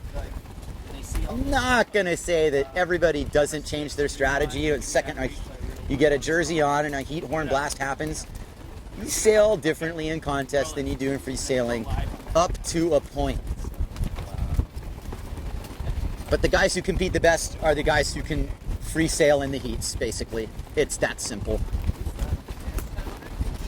Okay, Miller, Lee, and Festa are out there, and that's Lee on the Goya sail with the opening salvo. He's got a cool style. Did you see how much rail he put in that cutback? He was like, whah! Well, a couple good little karate chops on that one for him. Lee's a really aggressive sailor. Another thing he's really good at is freestyle. You see that guy, you know, down in Kanaha doing all kinds of gnarly flockas and rotations, and he's got a really good bag of tricks. He's a well-rounded sailor. I think he's a graduate of the amateur class as well. He's one of those guys that we don't need to call a sandbagger. The sandbagger. A sandbagger's like a guy who just continuously wins the amateur division and then stays there. A pretty good description, eh? I mean, like, okay, I won the amateur division, right, or whoever, like, and now I'm gonna stay there just so I got my win, and I'm gonna be like the perennial amateur champion. It's like, no, dude. If you won the amateurs, you're done. You're done. You graduate and you're a pro for the rest of your life until you're a master or a senior or whatever. Believe me, you're gonna hear about it. Like, if you are sandbagging, we won't let people get into that position, and we don't have sandbaggers here. And that's case in point. Chris Freeman, he's competing in the pros. Jae-Hung Lee here, he's competing in the pros. And it's a great thing about the AWT is that we've got that. We've got the ability, to get people in a non-pressure situation. You want to compete amateur, then you do that. And the pressure's off. Now we're not going to, think that, those credentials carry over into getting sponsorships and whatever. We see those guys occasionally, got all the sponsors in the world on their sales and their boards, and they're competing in the amateurs. Well, we don't do that in the AWT. We don't let people do that. If you're an amateur, you don't have sponsors. You're pro if you do. Anyway, a very sponsored and aggressive sailor for the Goya team is Jake Miller. And he's upwind as we speak on his red board, gets a little bottom turn for his multi-fin board. That is now into his second turn. Fairly aggressive hacks happening for Miller, who happens to be a black belt in karate and occasionally shows that prowess out in the water with the one-hander for the finish. I don't think the judges missed that. And the judges will, bite their fingernails a little bit on that and figure, we'll give them a little something for it. Anyway, Lee's upwind. And without too much of an introduction, I will let him demonstrate his style with that very aggressive cutback again. But that might have slowed him down for whatever remained on that wave, and he cuts out.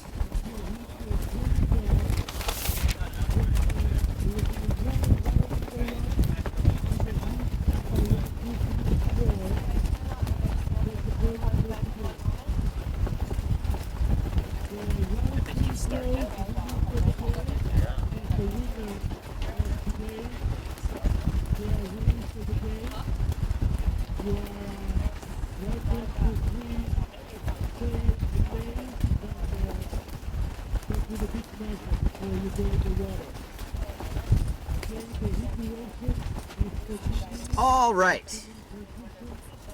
Really getting a lot of love here on the feeds. Thanks, you guys, for the kind words on the commentary.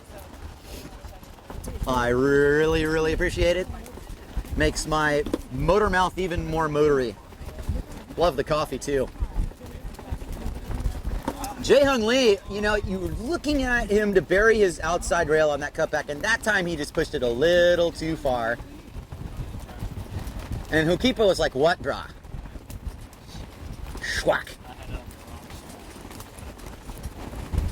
All right, Jake Miller setting up for kind of what would be a middle peak wave, but it's going to go pretty quick. And at least times that first opening salvo to get his second turn in. That's more than a one-hit wave. It's probably not a heat-winning wave, but what it does is it keeps him squarely in the game here. Now, I'm not going to tell you what I thought that was worth, but I will tell you that he completed the wave ride, and that when it's all said and done, he's in contention. This would be kind of one of those runs when these guys are powered going out. If you see Lee here, he's probably like lined up for a pretty fat jump, but realizing that jumping doesn't count, it's not going to jump.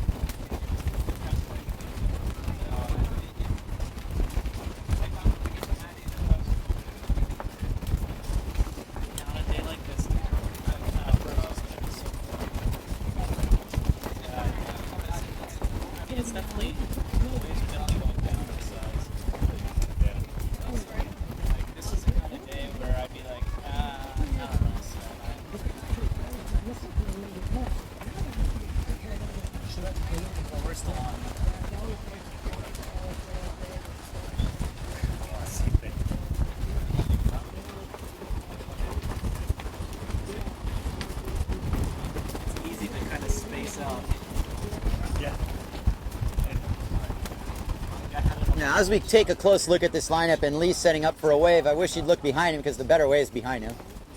That's 2020 hindsight, armchair quarterbacking for you, but it's what I do.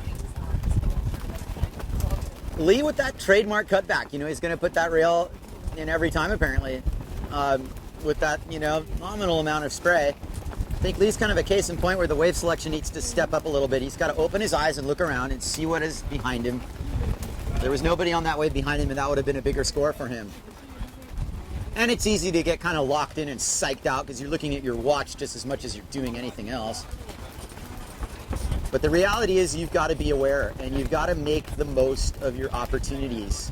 Jake Miller, you know, he had a choice to make. He's going to go on the first wave here. That's not a bad decision at all. Miller's setting it up off the bottom. He's going to make some lip contact right there, and that's what we like to see. We like to see contact, but we need to see the completion of the maneuver as well. And Jake just had a little bit too much of a head of steam, and it throws him out the back. Kind of the equivalent of a missed nunchuck hit there. And he fails to connect. Lee, meanwhile, well, he's back up and at it. And he's just opened up the door for Jake, who's got the better wave behind him. And I think it would be a big mistake if Miller passes this wave by. And Miller heard me, and he's jibed. And Jae-Hung Lee, he's just bogged rail again in full view of everybody. And Jake Miller really put himself in contention, even with one move right there. I think the judges are going to be compelled to at least give him something for that. And people are dropping like flies all around Jake Miller. I don't really necessarily buy into the fact that we've got this solid situation here. But as we move forward, you're going to see it. You're going to see it develop. You're going to see the guys who know how to compete versus the guys who are a little green around the edges and the competition scheme of things. Now, this next round's going to dictate quite a bit. We've got 5 minutes and change in this heat.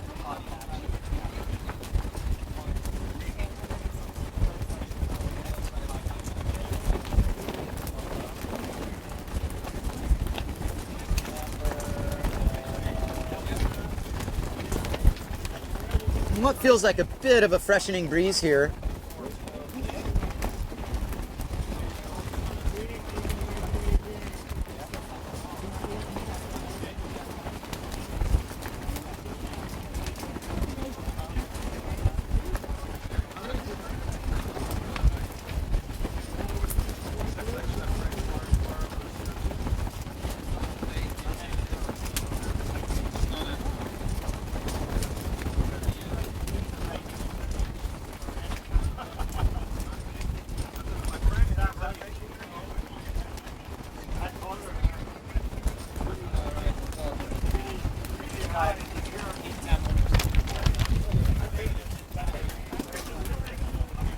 Rob, try and find a chair.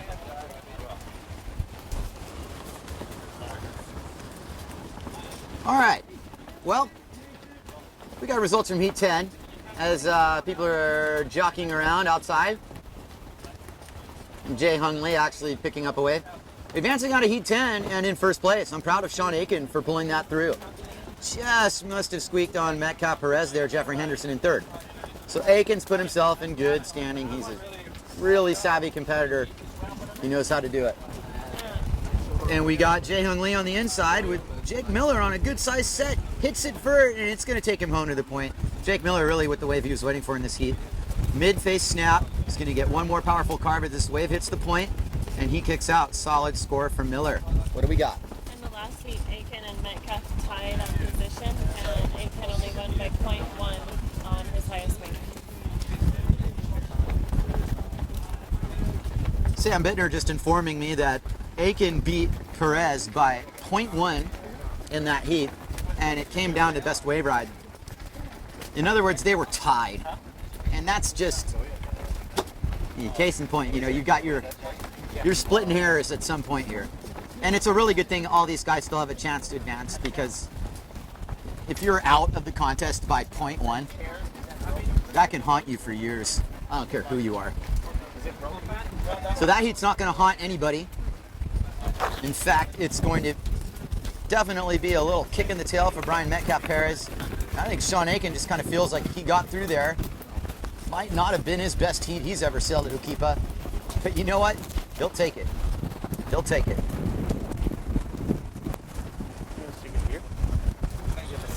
That's good if you're good with that. shots of us. Just a tick.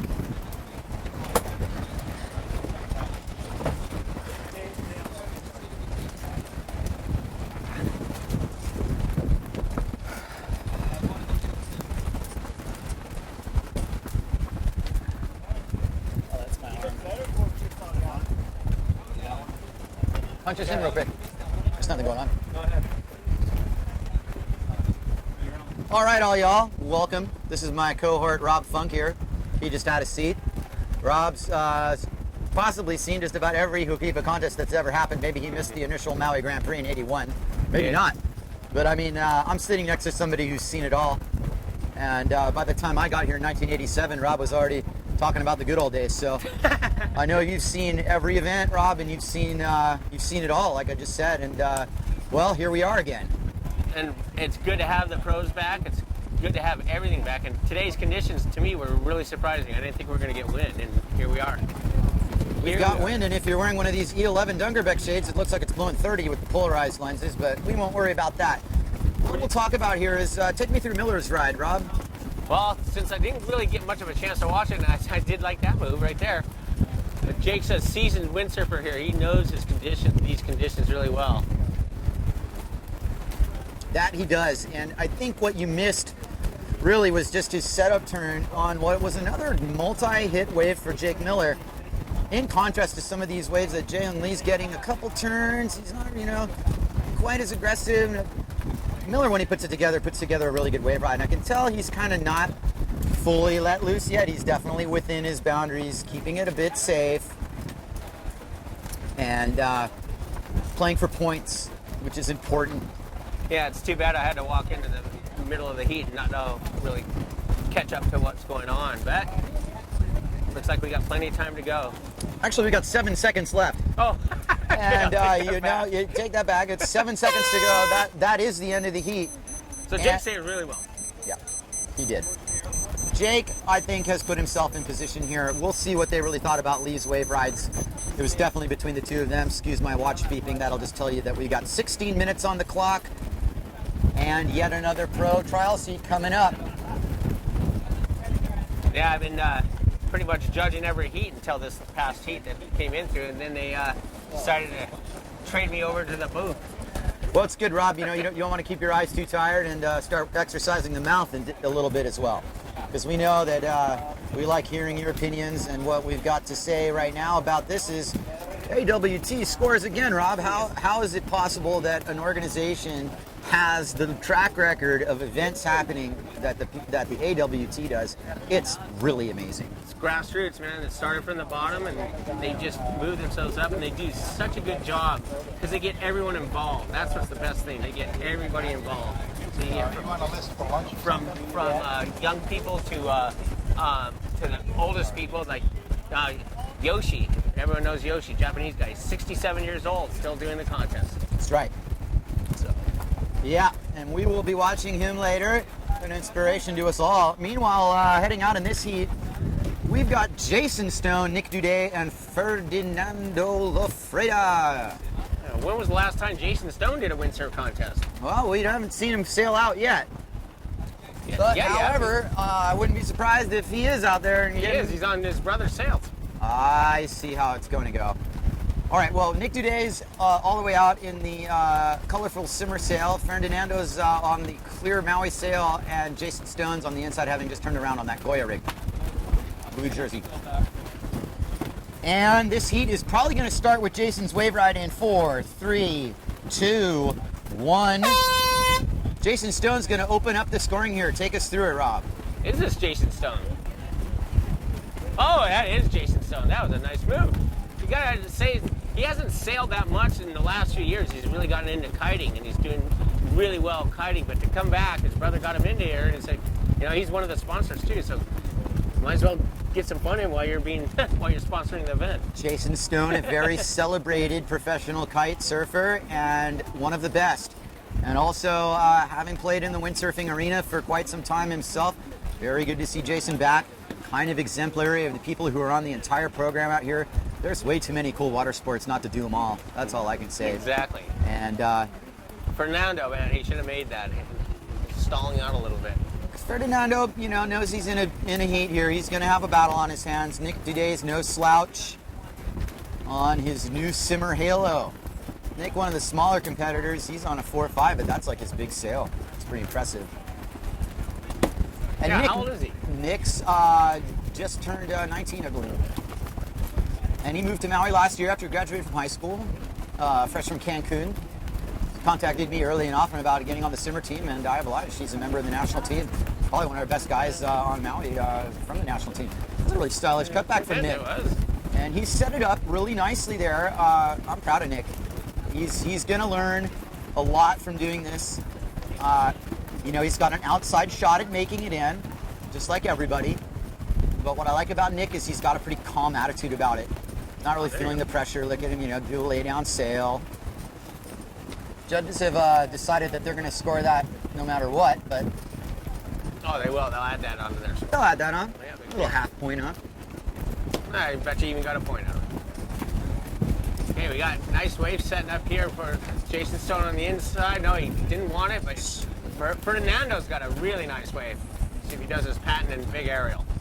Ferdinando going for a deep gouging bottom turn instead to kind of set up the end bowl section. I think he realized you're going to get more points if you make the whole wave. That's exactly And it. that's what he's went done. Ferdinando, nice wave for Ferdinando. Ferdinando really the last 2-3 years has stepped up his local presence here. Stepped it up so much he got American Did he get a green card for sailing Hookipa so much? No, he's actually an American citizen now. All right, well, good for him, and welcome to the country. Nothing like America. Okay, am I seeing more results yet? I guess I'm not. 11. Oh, excuse me, I am. And Rob, looks like Jake Miller took that heat over Lee and the third place for Festa. Really good show by Jake Miller. And, I wish I got to see it. He definitely did advance in first in that heat, in my opinion. So I'll do my best to kind of try and keep, my opinion away from blah, blah, blah. They won the heat, whatever. But you could kind of see that Miller, a little bit more of that. A little bit more of the contact. We want contact. This isn't, ballerina time. It's time to make some, time to make full contact with that lift. There it is. See, that's full contact, even if it's a small wave. That was a really quick little turn off that top of that wave for Nick. Nice move. Turn a little freestyle here on the inside for his transition. There you go. You know what? I firmly believe when you do contests, it makes you a better windsurfer, a better athlete out in the water. You learn so much more. I agree with that overall. Guys tap into their free sailing psyche without naming names.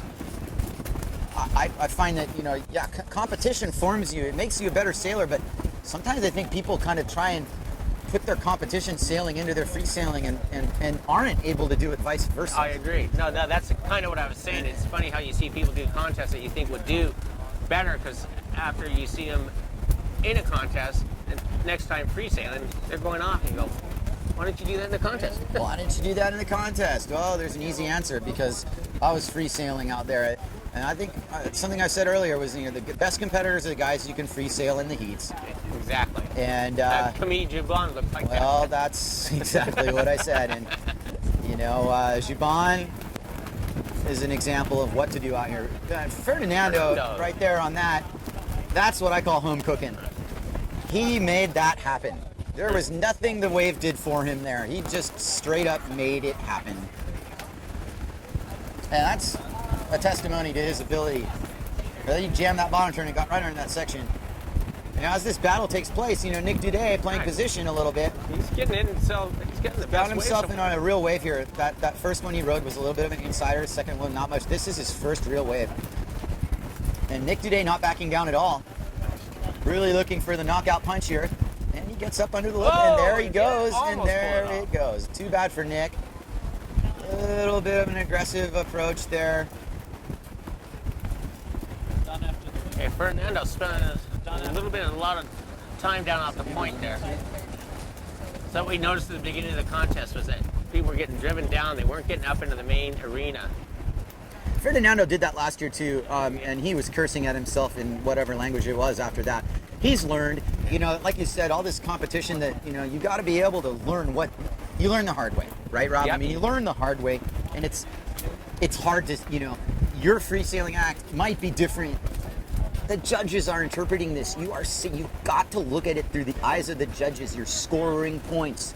You can't just dictate your own pace out there. If you're someone like me who can just go out and turn it on magically and act like it's just free sailing, that's another thing. That's what he looked like. Well, that's what the judges really respect that. However, everyone else of our mere mortals, that don't have that ability, really need to play a little safe at first, get your scores, and then unleash the beast. These are critical heats here. This is early on.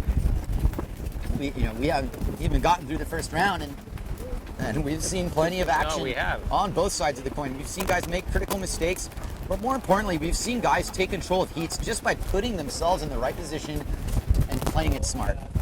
I think in many respects, the level of your ability on the sailing is secondary to the wave selection on a day like today. Oh, I agree.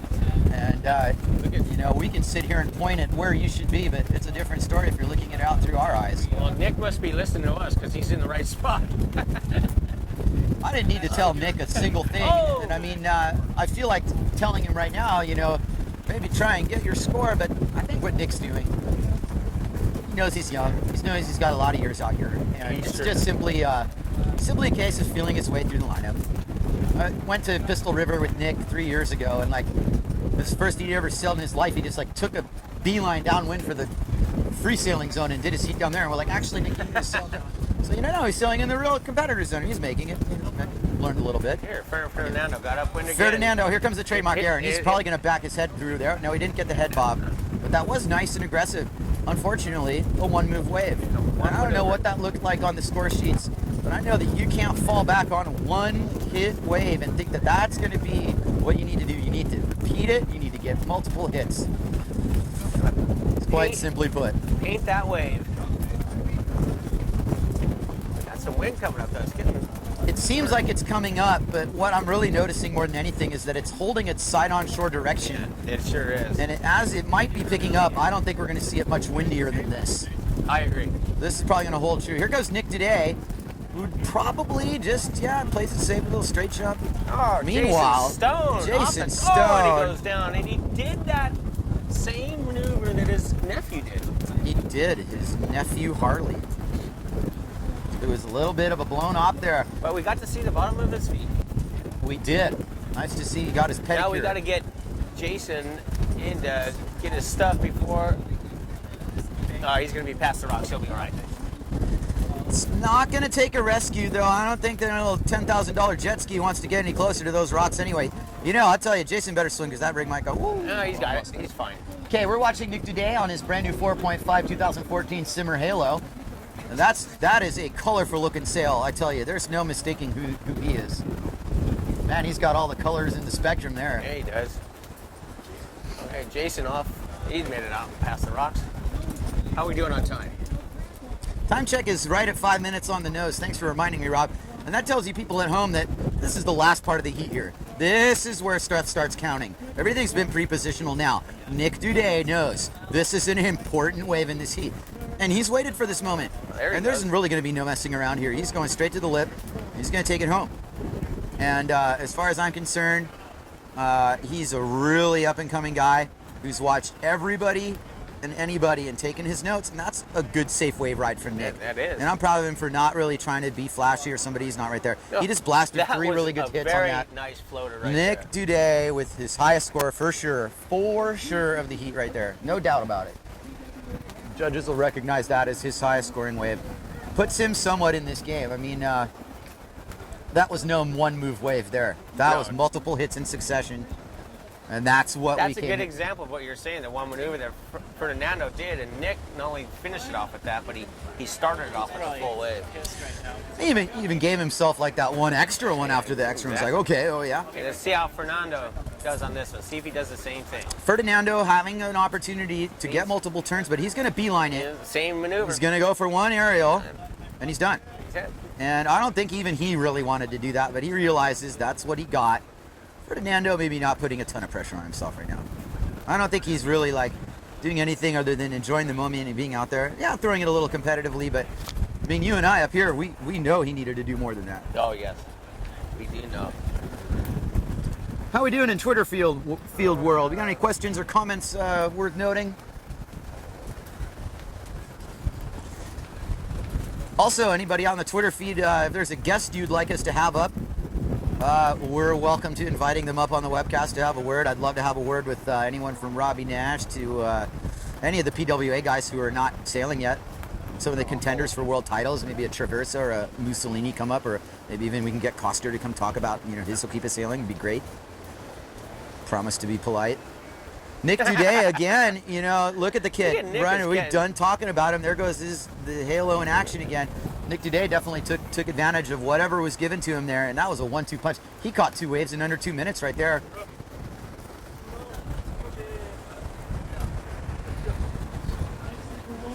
Okay, Jason Stone.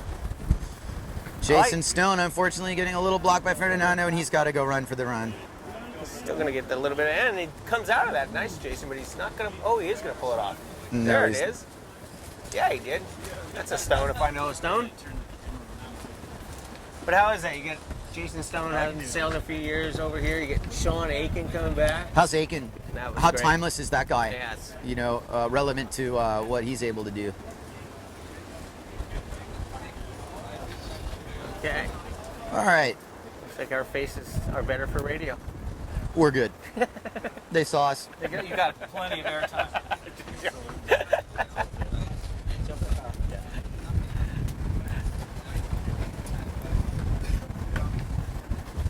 This is really cool, you guys. Think about it, like, we're live at Hookipa. This is killer. How cool is that? Seriously. I mean, we would be joking about this 10 years ago, like live from Hookipa. But that is exactly what and where we are.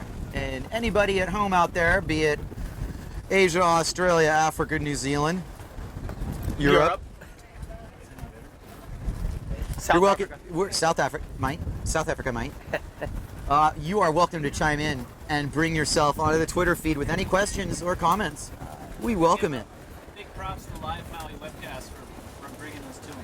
Yes, big props to Maui Live Webcast for being our broadcast sponsor this year and our partner. And give us your feedback on the reception as well. And like I said, what a pleasure to be live from Hookipa. Modern technology at its finest. I do remember the Maui Grand Prix that was on TV in 1981. That was on CBS. I could not believe it. Seeing Mike Waltz and Matt Schweitzer going through, hitting those slalom boards, hitting just massive air. Matt Schweitzer especially. Is that what brought you to Maui, Rob? That contest on TV? That really had a lot to do with it. Would you honestly say that there are no two ways, like a windsurfing broadcast, right there, you're like, that is what I'm going to do? Well, I couldn't believe it when I first came here. I always tell this story. The first day here, I was watching these people sail. It was a decent-sized day, like mast high, and first person I seen, I couldn't believe ripping the wave, and the first person I saw, right away, that I thought I wanted to be like, was Debbie Brown. I couldn't believe it. The Kua Queen herself, one of my favorite women sailors as well. If not my all-time favorite is Debbie Brown. Sam wants to get in the mix here, and we'll be talking about Sam soon when she goes and sails her heat. But one thing I will say about Sam is thank you, Sam, for bringing us this event. Oh, I love it. Sam, in my book, is a hero. She's totally a hero. Did you know that we're running round 2 for last minute? Correct. Round 2 of the pros is going to be anybody who didn't advance in first place out of the first round. And then we're going to run the pro women, and I think that might be all the time we have for today. I wouldn't be surprised if, what was the timing on that, Sam? What was the timing on that with the heats? You think we'll get through women and be done, or? No. We'll do 3. Oh, I don't know if we'll get through 3, dude. That's 5:30. We're on commercial? Okay, guys, in between this heat transition, we'll go to commercial really quickly for a word from our supporting sponsors. Thank you for joining us for the 2013 Aloha Classic. Be back soon.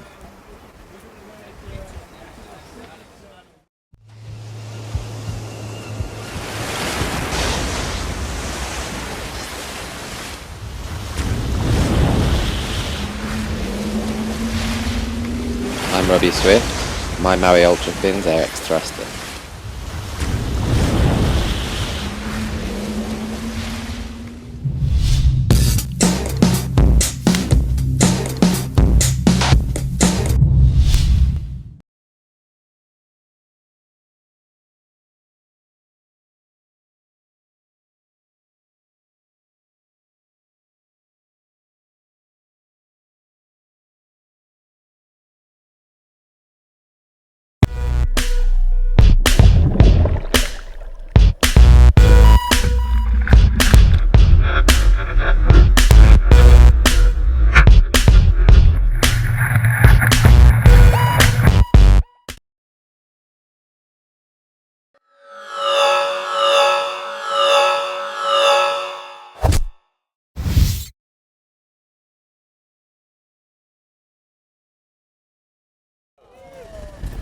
Welcome back, everybody. You just missed Graham Ezzy nail a perfect goiter.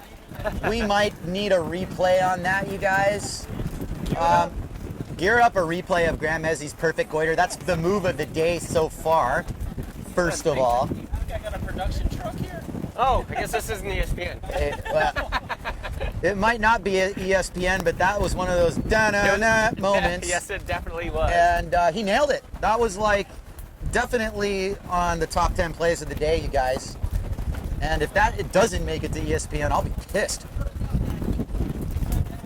Dream on, yeah. We've all been on ESPN before, bro. Back in the 90s, O'Neill was on. We were sitting there watching ourselves on TV a week later. So, ESPN should serve notice. This is some of the most flowing water sports you're going to see. These guys are in such tune with what really boils down to one of the gnarlier Hawaiian reef breaks in the island chain. Oh, it is. No question about it. And this is a two-man heat here. It's Graham Ezzy and Tom Jubon. And a little Grom Tom on the inside there. Hopefully he didn't see Graham Ezzy's perfect goiter, because if he did, he might as well just go in. But he knows how to answer, and he's going to answer. Graham Ezzy's going to answer too. And Graham Ezzy, let me tell you, he's come a long way. That was it, one-handed at the end. Okay, look. There's your Ivy Leaguer. You guys, Graham Ezzy's going to be on ESPN tonight. But before he's on ESPN, he's going to be on our highlight reel, because his last two scoring wave rides were highlight reel material. I mean, that was a stalled out tail first.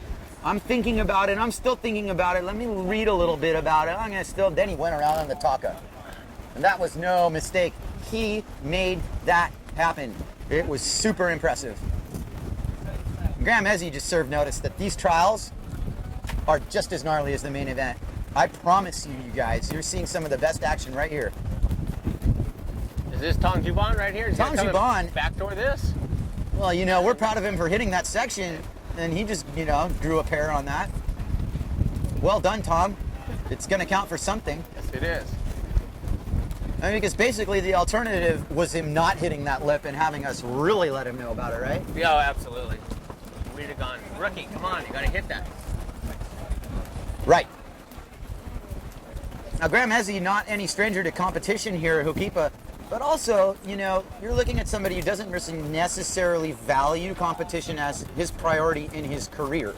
He is somebody who has carved a little bit of a different niche in his career. He's not just a free sailor. He's not just defined himself as a competitor. He's Graham Ezzy, and he likes to do things a little differently. I think he likes being able to come into a situation like this. I think the last contest he did was possibly this event last year. Yeah, he did. And so he's, with a minor break in the competition for Graham, he comes out of the gate hot. I mean, red hot, because... He gets his time in the water, though. Oh, he sails. Oh, yeah. But he's not limiting himself to being a Hookipa sailor, Rob. No, I agree. He's very worldly wise. Let's not forget also, full scholarship run through Princeton. And he might have been a little bit down on that. I remember when he left for college really well. And I just told him, hey, look, you're going to miss a few sessions, but you're going to come back and you're going to be in rarefied air, because you're the only guy who's gotten a scholarship in the professional windsurfing world. Let me promise you that. And Graham, here he is using Watch this right here. his intelligence to basically link all the way from Green Trees down the line with the full really nice Brody. It was huge. That was everything and that. Graham has 3 really super high scoring waves under his belt. Tom Jubon doing the... In 9.5 minutes to go. And we have results from heat number 12. And in first place is Ferdinando Lafreda, second place Duday, third place Jason Stone. So, let's talk about that result a little bit. I think that the judges were looking at Ferdinando early on, linking his turns, because clearly the second half of that heat was not his strongest. No, it wasn't. He kept doing the same And maneuver. so I'd say it's pretty safe to say that Duday almost got that. Almost got that, but not quite. And no praise and no disgrace for that. You have to learn how to compete and seal the deal.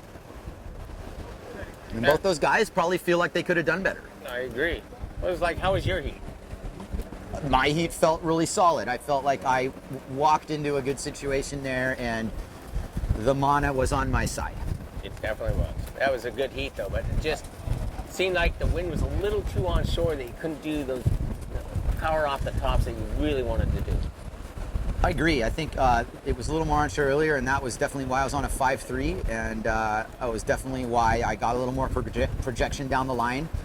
And I caution anybody, getting ready for their heats. First of all, don't wear the glasses by E11 that I'm wearing because they're polarized and they'll add 5 knots to your wind. As nice as my vision is right now, it looks like it's blowing 30. So I take my glasses off and I see the 10 to 15 knots that we've got here. I see the slightly side onshore direction, and this is what I want to talk about, Rob, is that if it's side onshore kind of trades, you see more whitecaps, and therefore it looks windier than it is. Especially when it's onshore. Yeah, that just throws you off. It's very deceiving. So, this is like one of those times, like my next heat, whenever it is, I'm going to be like, dude, it looks kind of windy. I'm going to go for your 4.7, huh? Okay, good choice. Now I'm going straight out there on my 5.3. How do you like that? I like me now. 5.3, baby. Nope. It's business as usual at Hookipa Beach Park here on the beautiful island of Maui, which was voted best island in the world 20 years running by Condé Nast magazine. Now, we're not shy about it. This is the best island in the world. It is. Look at Tom Juban catching this little nugget. Tom Juban on a quattro board in a Goya sail on his third combo. They're skipping a little bit off the bottom. Might want to tighten his fins or something. I'm not sure what led to that. But as he's fighting for it, Graham Ezzy's going, okay. Slide under the lip. I've got everything in my bag right now. I can do whatever I want. Oh, he made it rain out the back there, didn't he? Graham Ezzy making it rain. And I don't know what is out the back there. Is that, let's see, really, is that Alex Betoon? Yeah. Alex Betoon is out there, and he just lost his rig to start his heat 9 minutes in. So unfortunately for Betoon, it's going to start with the swim, and it's probably going to end with the swim, because that's not a whole lot of time yet to go to Bed Bath & Beyond. Oh, Alex just came out for his heat. I guess he just did, yeah. I guess you can't judge yourself, huh? No, you can't. I was in a contest that did that once. I was in this Wave Classic Invitational, and the sailors are judging each other, and all of a sudden, you're like, wow, man, didn't really know how well that worked. I mean, we were having a good time in Morocco, but it was like, I'm judging somebody I just sailed against it. I mean, as honest as I want to be, there's this like competitive edge to everybody. You're like, I won't concern myself with, how I judged people, but needless to say, I don't really pride myself on that result either. But what we have here at Hookipa are some very qualified judges. I mean, I'm looking across my shoulder here at Mike Archer, Chris Freeman, and Pascal Hardy. Look, these guys aren't going to just give heats away. You have to earn your points. You have to earn your scores. Just like Graham Ezzy's doing. Oh, Graham, nice bottom turn there. Oh. That was insane. I mean, the entire board disappeared through the lip there. Graham Ezzy, he's riding a pretty small board, but I don't think it's hindering his mobility as much. No, it's not. He's setting his rails so nice. His turns are so smooth and clean. Yes. Graham Ezzy, an esteemed member of the Decline team, like so many of us are here on Maui. And that new Ezzy wave sail, I don't ride for Ezzy. I don't have anything to do with the company, but I'm going to heap a load of praise on that sail. That's a really nice looking sail. And trust me, Graham is on the best sails Ezzy can make because Papa's making them. And that's how it is. Watch this little ramp here. Got a little ramp opportunity for a push loop. That won't hurt or help him. Meanwhile, Tom Juban on the end bowl. He's probably pretty aware that he's getting his butt kicked right now, but he's not going to stop sailing, and that's what it's all about. He's a rookie. He's going to learn the same as all the other Except is that Alex Betoon and not Tom Juban. Oh, is that Tom Grom or where did my binoculars go? I think that might have been Betoon. It is Alex. All right. Tom's outside. Okay, well, throughout this broadcast, there might have been a little bit of mistaken identity on my behalf with Alex Betoon, and I'll try and not let that happen again. My bad. Since we got a break in the action, Rob, I'm going to take you through any of the past Aloha Classics that you've watched, and we're going to go through this one again and again and again, because there's been a lot of them. I know my first Aloha Classic was 1987. However, the year before was the epic 1986 Aloha Classic when it was double mast and a half plus high, where Rich Myers got eaten alive and lived to tell about it, where we saw Cesare Contagali work with the cheese roll, Dave Kalama starting with the forward loop, Mark Angulo, the whole list of things and accomplishments in that event. I think that was a barn buster, that one. That was one of the best contests I ever witnessed. And like you said about Cesare doing the first cheese roll, and then you watch people like Dave Kalama and Matt Schweitzer, I said this last year, go down to lanes and just increase the level of the cheese roll into the forward loop to the point where almost by the end of the month we were doing delayed forward loops. Incredible era in wave sailing. As Graham Ezzy takes the point apart here with a full head of steam, gosh, it really looks like his board's tracking very positively in the side on shore wind. He's got all kinds of momentum off the bottom. Graham really ripping it. And this is Tom Graham-Juban, all right, who has gotten the majority. I don't think I was wrong all the time on him. I think Alex probably has 2 waves. Tom kind of picking it apart here, not quite. Oh, he's going to run into the channel here. Oh, he's going to try and... Yeah, he'll kick out. Back to the Aloha. Now, I mentioned earlier the first one that Alex Aguirre won, Paul Eamon, doling out the prize. I think Alex won a boom and a bottle of pineapple wine for first place or something like that. It was a menial thing. Peg Lawler, whoever won the women's. These are people who weren't getting paid at the time. As things progressed, there was money involved.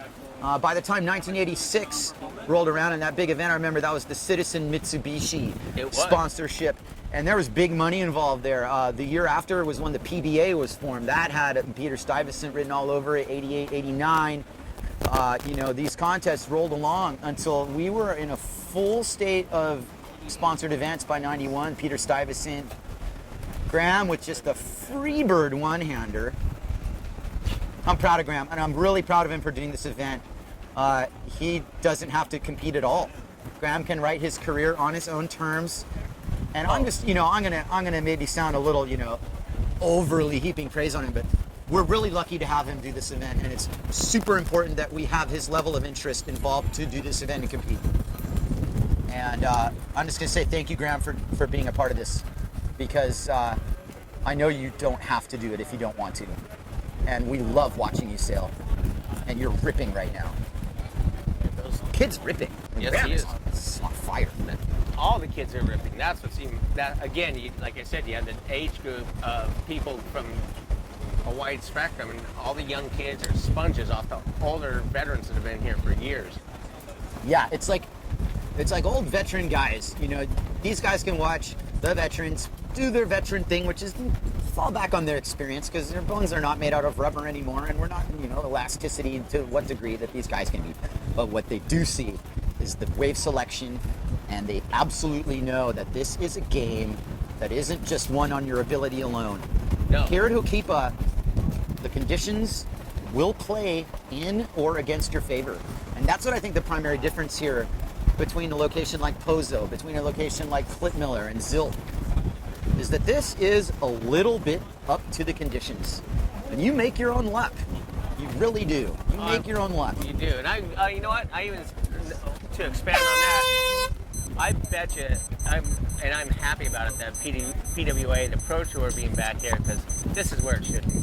Let's talk about that really quickly. And this came up last year, and I'm gonna, apologize once again to anybody offended about talking about a legitimate world champion or a legitimate world tour. But let's not kid ourselves. If an entire tour is on one tack, that's like saying,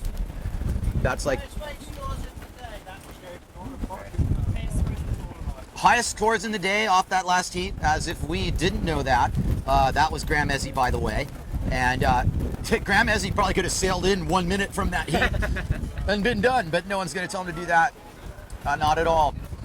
So the sponsors of the event, it's not like you have to list their own, but just to mention them in the conversation, and it's on the other side too. Great. Awesome.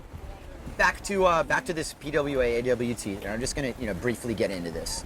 And that you brought up the fact that it's really important that the PWA is here at Hookipa in more ways than one, not just for their level of competitiveness and competition savvy. The fact that is that we need, you can't just go right. The ASP isn't just held. I think we're feeling pretty good about what's happened so far, Rob. We're just about done with round one of the pros, and we're going to go straight into round two. We are going to go straight. We're going to straight into round 2. And whoever wants to get busy with us on round 2, stay with us. And right now, you know, in Europe, it's closing in at midnight. So what you want to do in Europe right now is you want to chug a Red Bull really quickly and get that shot of adrenaline that you need to stay up with us until 6 in the morning. And then you can go to bed. Because if you're not here, you wish you were here, that's for sure. And we're going to bring as much of here as we can to your couches, bedrooms. We're here to bring it to you. Oh, here's a And nice look little at Brian Talma. Rob, Yeah. I'm going to give you this one. Well, we're going to watch Brian take off. He's doing exactly what he wants to be right at the point. He's going to come down and he's done it. Good old-fashioned bottom turn off the top. Good old move for Brian. Come on, Brian, get that around that corner. He's going to do it. He's digging. He's... Wow, Brian, the thing kind of shut down on him, but, you know, he looks like he lost a little bit of wind down there. And Brian, is he going to be sailing under the rocks? No, he's not. He's about good old Brian went past him. Let's take a break we here gotta- while we've got a potential rock threat. I don't think that's going to happen. We are going to thank our sponsors. First of all, thank you, Rob. I'll be right back. All right. While Rob takes care of his interheat needs, I'm going to individually list some sponsors of this event for the JP Aloha Classic, starting with JP. The right stuff for radical action, JP. Let me tell you, Jason Polikow, bless his heart, he is a warrior. And I'm very fond of his board brand as well.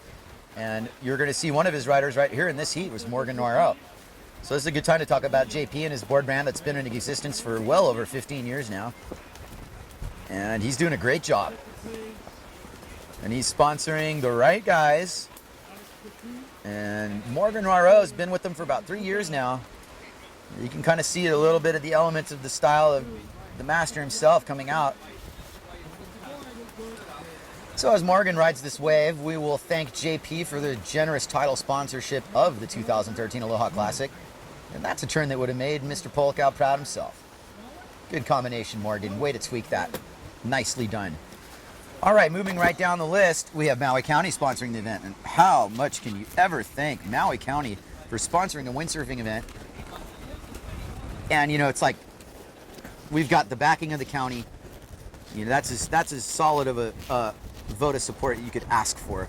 And we really, really are blessed to have Maui County sponsoring a windsurfing event here at Hookipa. Thank you, Alan Arakawa. Yeah, thank you, Mr. Arakawa, and your staff, and everybody in Maui County. I'm proud to pay my registration fees on time, and proud to call myself a resident of Maui. It's awesome. The Nalukai Lodge and the Paia Inn, which is... Rob Kaplan, Orange, California. Shout out to Rob Kaplan, Bill Morrissey, and everybody at the Kind. Thank you so much for your support. Deep Relief Maui, Samantha Campbell. You're going to need to get my elbow worked on. Dunkerbeck Eyewear, thanks for stoking me out there, Bjorny. And good luck in Namibia, bro. I want to see you bust 50 knots, and then I want to see you bust 60. A lot going on in the windsurfing world, you know, outside of this event right now. We got people trying to break the speed record in Namibia. You know, we're on the heels of an Olympic campaign, and we defended our Olympic, you know, presence in Rio, which was a really big deal. And so there's a couple qualifiers going on there, which we really, you know, it's generous of us to talk about Olympic qualifying at a wave event in Hookipa, but it's part of windsurfing, so we will. Eternal Riders, Pascal Hardy, helping support, bring the good word of the Lord to everybody. Which is One of awesome. One of our awesome judges, too. One of our awesome judges and Competitor. great overall guy, great competitor. It was fun being out with him this morning, win or lose. As he sails, you know who you are. Flatbread pizza, can't wait to get some of that. Can't wait to get down with some of the Esky flavor, Eskimo.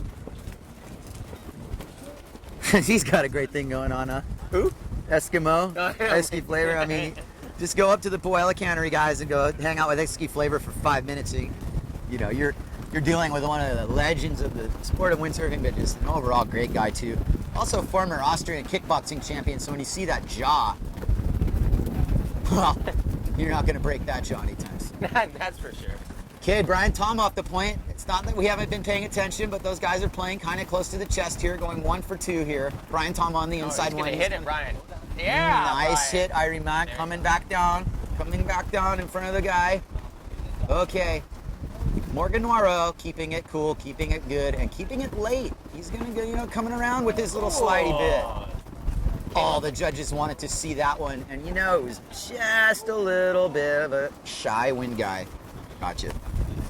Well, in case if you guys were wondering who made it out of Heat 14, I've got a wild guess. Graham Ezzy No. won that heat.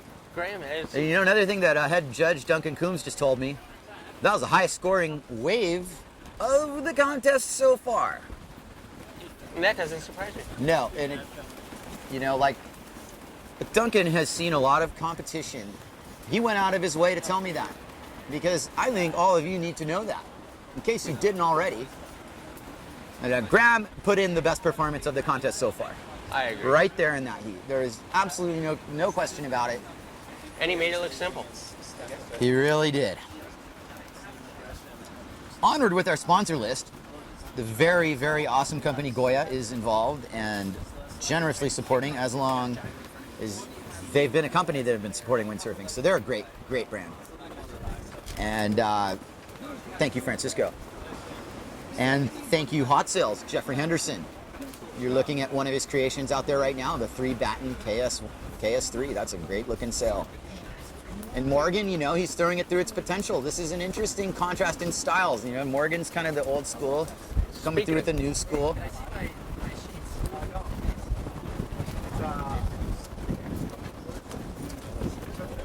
Hey, Graham, can you have a couple words with us on the cast, please?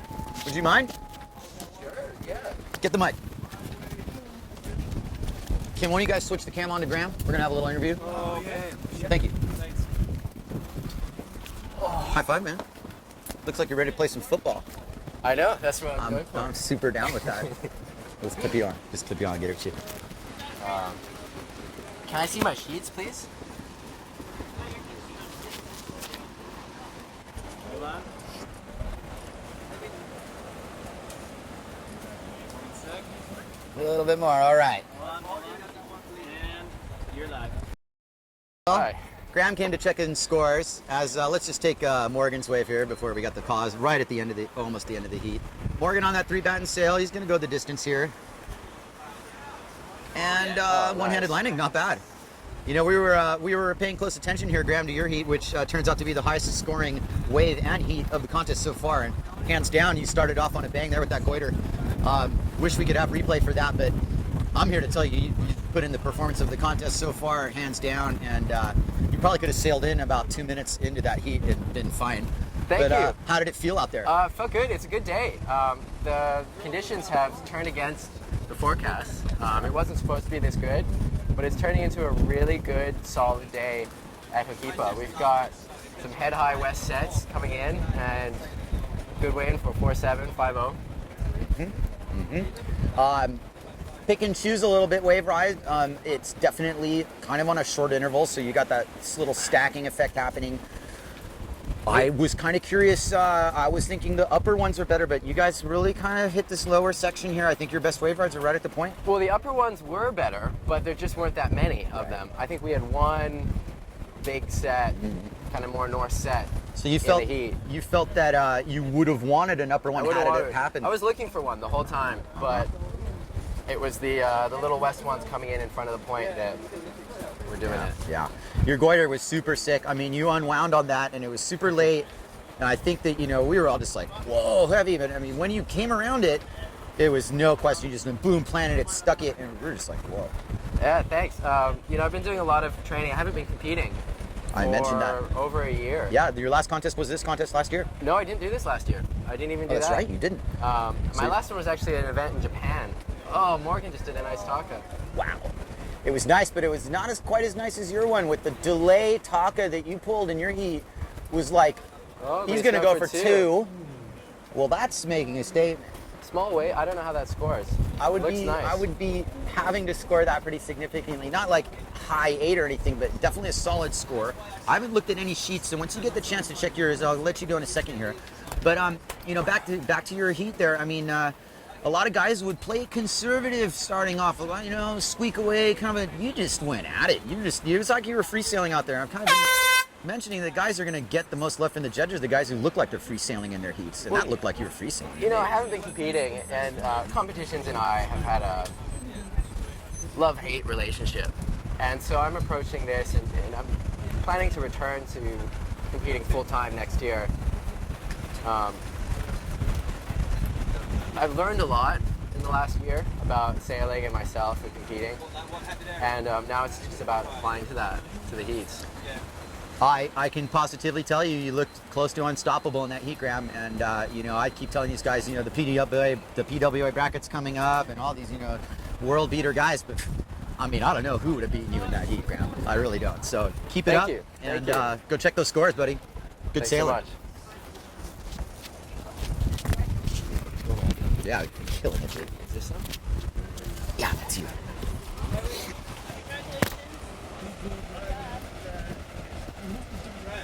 Go! How did he make that? Wow. That's just, you know, Morgan has this ability to just Houdini hits, and you're just like, what? He brought it all the way around. He thought he was going to do this third big talk of his heat, and he just brought it around and made it. It was really impressive. Anyway, since I'm still on the mic and we let Graham go there, thank you, Graham, for joining us. Be tuned. All right. Onward and upward here. We are almost done with round one. And in this last heat, and this is gonna be a battle. Oh, is this a battle? It is Fabrice Bow, sponsored by RRD and Neil Pride. Francisco Porcella, riding on the simmer. Andrea Francini, who starts off the heat with a floater and makes it. And that's serious business right there, because right behind him is Fabrice Bow, who hits a sizable section and plugs it in. He's fighting to the make, and he's not going to make it. And behind him is Francisco Benedetto Porcella from Sardinia, Italy. And he is going to line up a really solid looking hit, and he lands in the trough, and that is going to be a score for them judges to consider, because he meant business there. We don't really care about pulling whitewater out of the hat, but that's fine that he did, and good going, Francisco. Good way to start that heat. I'm looking at that exchange between those three guys, and I'm shaking my head, because judges have to judge that stuff, and it's like, how? How do you do it?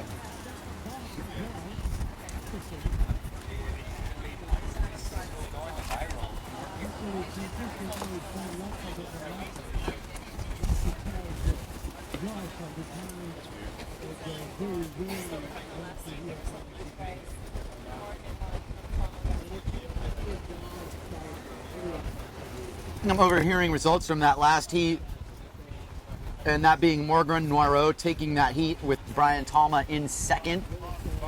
So Morgan Noirot is in round 3.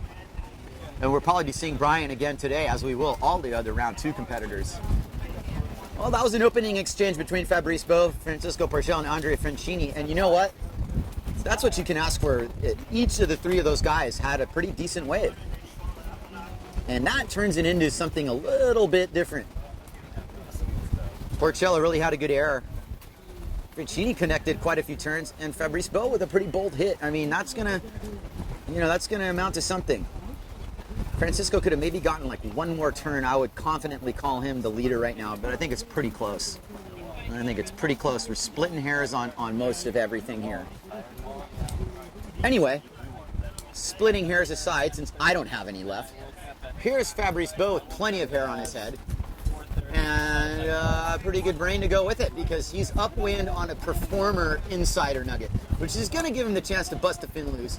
He's going to get an instant bottom turn, and he's going to connect the inside section. So length of ride, 2-3 hits, an air out, yeah, you know, that could be a lot worse right there. And Fabrice Bow duck jibes out of that and heads back out. And what you're seeing on the outside with the other guys, upwind, is essentially a bit of tactics, a little bit of play between Francini, Porcella. Porcella's on the second wave of this set. Francini on the third one. So Porcella, with a lot of wave knowledge, probably the best surfer in this event. He goes off the bottom and blows his turn. So we won't watch Francisco any longer, but he'll get his act together and go back out. Andrea Francini, on the other hand, makes his first turn and is going to conservatively make it through here as he continues his wave ride into the H-Poco section, which, you know, doesn't look like much now, but that thing's going to rear up and give him a little springboard for something. And Francini kind of calls it quits, gets pulled over the handlebars. He's done. Now, Francisco didn't at least lose position on his first hit. He tried to do some explosive turn there. Now, that doesn't matter because he's back on it with 10 minutes on the clock. Fabrice Beau's bearing down on him. Mega equipment, you know, we're talking efficient equipment here. But what you do see going on the outside is a little jockeying on who's got what wave. And what happened was Fabrice made Francisco commit to this wave, and now Francisco needs to make it work for him. So he goes down the line off the first hit. He's going to get another opportunity to open up his bottom turn and air through the section. Well done, Francisco. There's solid wave riding right there. Behind him, Fabrice Beau with an opening air. He's going to bring it down, and he gets a really nice looking cutback, but he pushed it too hard. So you see how this goes. You know, towards the end of your ride, you've got the chance to make it, you know, a chance to do a little extra to it. And sometimes it works for you, and sometimes it doesn't work for you. Anyway, further down our list of sponsors, I think I stopped somewhere around hot sails. We've got Hawaiian Sailboarding Techniques, HST out in Patty Cadiz. And talk about a solid company. What a great, great school they are. And they have made it work for years and years in a specific system of teaching, HST. Andrea Francini with kind of a hop aerial floater combo. Looked like it worked pretty well for him. As the other players in the lineup kind of start putting their act together here, we've got 8.5 minutes left in this heat, the last heat in round one.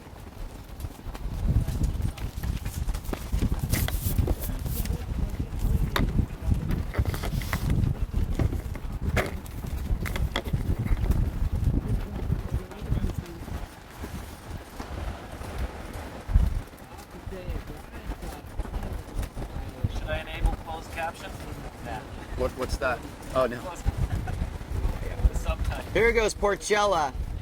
He's got kind of a medium-sized nugget. He's just backing up scores here. This is what you do. Play position, but then get your scores too. And he's got that smooth bottom turn. I think he realizes, you know, not going to blow another wave. Keep it solid. Keep it simple. Nicely done by Francisco to keep his wave score intact. He's keeping it going. He's, you know, floating scores, making it work. So Fabrice Beau now working his way upwind on a very similar sized medium kind of wave, sort of nuggeting, sort of offering him a one-hit opportunity. Fabrice takes and just loses the 360. If he had held on with his front hand, he probably had that. He probably had that. It's one of those spin it to win it, and sometimes you just don't quite spin it right. Oh, Fabrice looked like he was money on that hit. Wow. Gotta have been a difference maker for him. Anyway, he doesn't lose precious position, which I can't say for the same for Francini and Porcella. Porcella's on a 4.7. He's not fully powered on it, but he is moving, and he will make his way upwind because the wind is on that side-on bit. So what does he need to do? At any rate.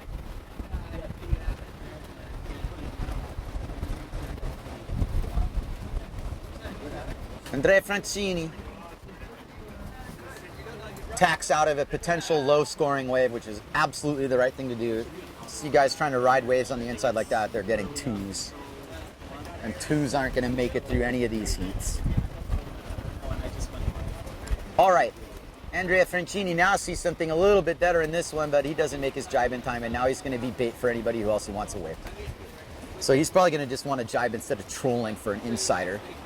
But we'll let you all at home decide whether he made the right decision or not, because now he's trolling for an insider, and an insider has come to him. And this is probably as good of an insider as he could have asked for based on his decisions. Anyway, with Porcella setting up a pretty good sized set outside of him, Francini kind of playing the game on the inside, just trying to get some scores. Porcella wants to put his foot down in this heat. He's given an opportunity to do so right now. Puts himself in his simmer flyway board off the cup, but that didn't work out at all. And he just does a little underwater back loop out the back. All right, Porcella, he's a radical character. And like I said, a super good surfer, a really accomplished wave sailor as well. You would probably say his first love is surfing.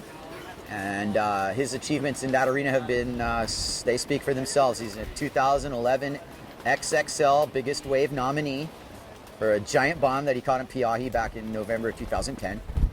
He's also one of the most recognized guys paddling in at Jaws right now. Paddling in at Piahi on his surfboard. And that's a massive accomplishment in any sport you're doing.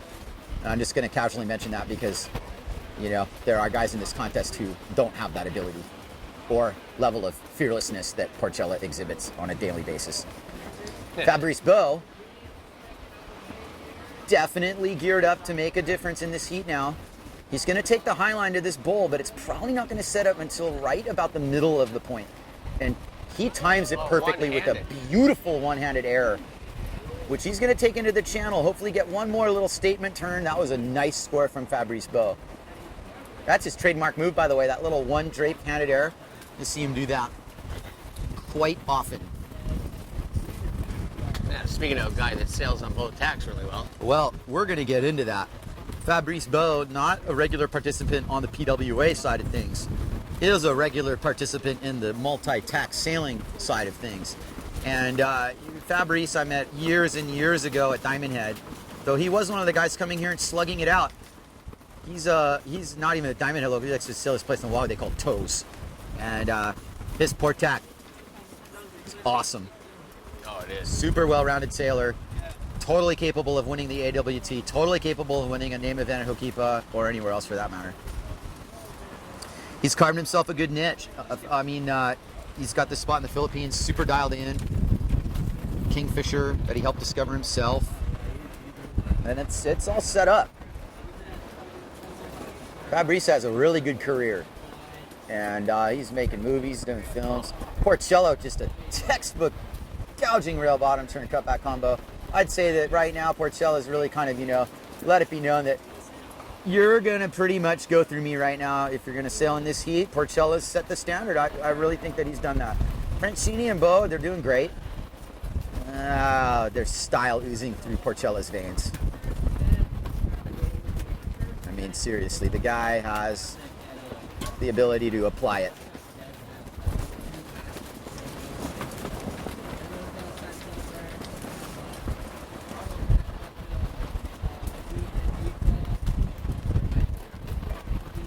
How are we doing on time? 2 minutes, 30 seconds left in this heat. A heat that definitely has, you know, seen maybe Fabrice Beau and Francisco Porcella kind of, they're the guys seem to be contending for this first place slot.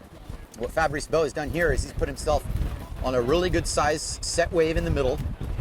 And he's going to pretty much get one all the way through here if he plays his cards right with a really good opening fade. And Fabrice is going to town here. Oh, he's got really nice wave. One of the best waves of the heat for sure, if not the best wave. Really good position here. He's reading the wave perfectly. As it comes to the bowl, he gets the floater off the lip. Fabrice Beau definitely put together a good wave right there. Good late hit off the white water. That was a really good scoring wave for Fabrice there. What would you like about Fabrice in terms of his bottom turn? What do you think that's all about?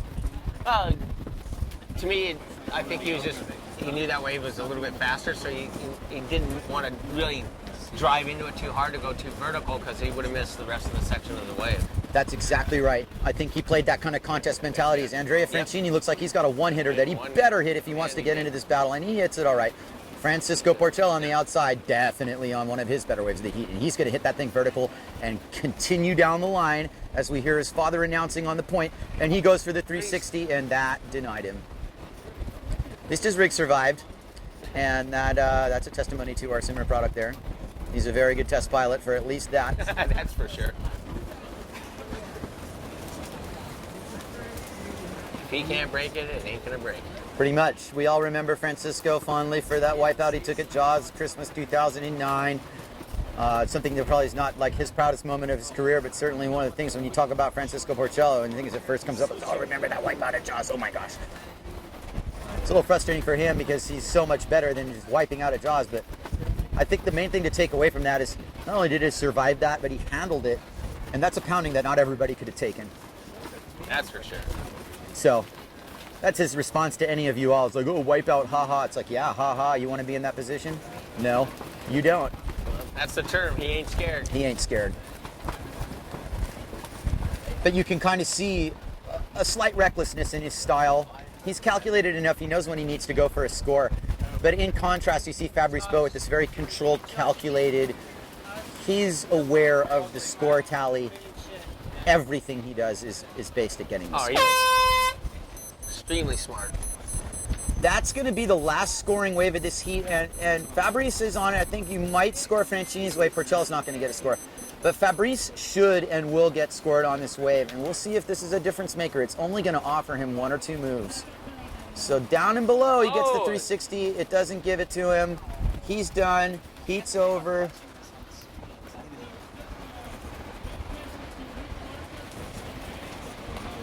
Are you in?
I'm Robbie Swift. My Maui Ultra Fins AX thruster.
Well, welcome back, everybody, to the 2013 Aloha Classic AWT Pro qualifying event for the PWA.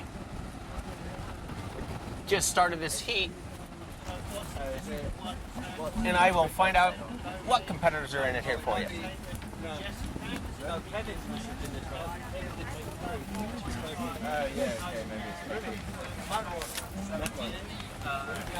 So in this heat, we have Marco Bozzi, Brian Metcalf Perez, and Jesse Brown.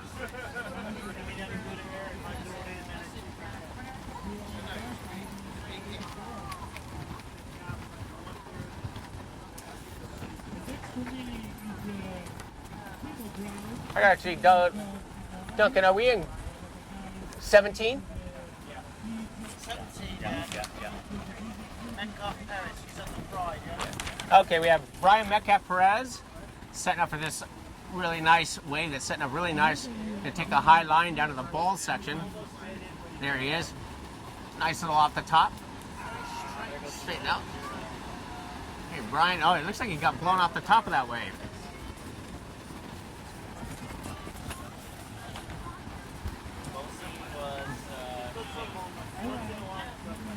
Brian's a well-known freestyler. He's actually starting to make a good name for himself riding waves. Unbelievably friendly man, and loves to sail. I think he hails from the gorge. Yes, he does.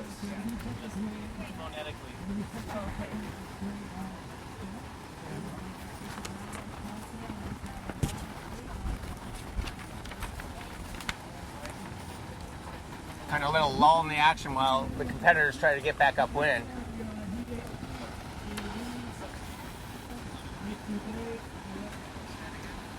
Got our water patrol crew, the Walsh twins, DK and Sean Walsh, the younger brothers of Ian Walsh. Excuse me, if any of you know who Ian Walsh is, a professional surfer on the ASP, big wave surfer. All of these guys are born and raised in Kuau, Maui, which is right next to Paia and right next to Hookipa. Okay, here comes Brian setting up for a nice wave. He's fading to his left, staying upwind. Nice turn. Brian's bouncing around a little bit. It's getting windy on the wave now. Nice wave for Brian. 4 or 5 good turns. This is Jesse Brown. Jesse, a veteran of Hookipa. Missed his first heat, but he's making up for it now. Nice turn off the top of his rail there.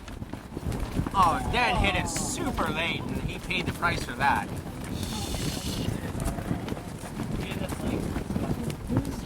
And here goes Marco Bossi from Italy, RRD rider, and he was a little late on that, and he must have seen what happened to Jesse Brown and didn't want to do the same thing.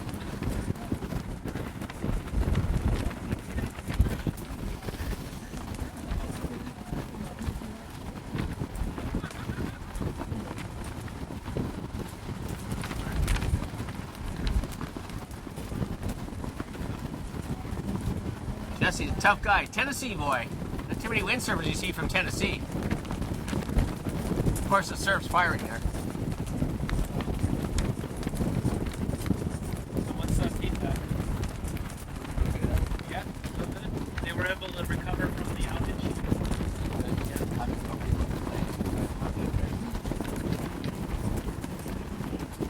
Great day for a contest. You guys wouldn't believe. Just sitting here is just unbelievably beautiful. And I've lived here for a very long time, and I still love the views and the action of Maui. They have a saying, Maui no ko'oi. No ko'oi means is the best.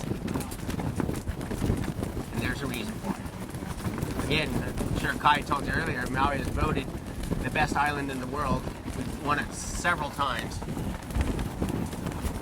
Because it has everything from playfulness to relaxation to hiking, water sports, you have it all.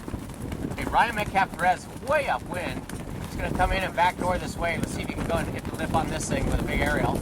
And he does. Nice little aerial. Backs into the soup and pulls it off. And he keeps going. That's exactly how you want to run a wave like that. Just finish it off. Keep doing it. Marco Bossi setting up outside. He's got a nice wave. Good turn off the top. Jesse Brown out the back with an even better wave.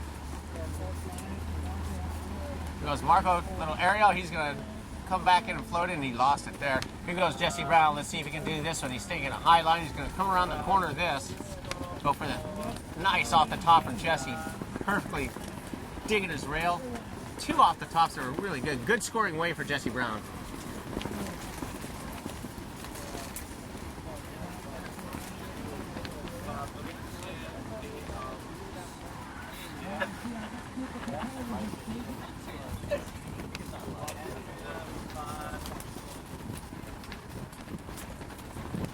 Marco Perez, a little beating on the inside.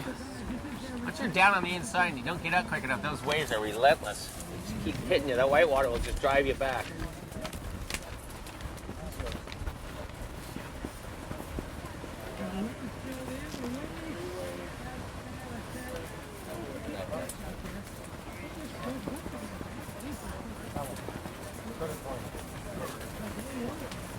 Okay, now the sails are up and going. Have a lot of beautiful unridden waves out there right now.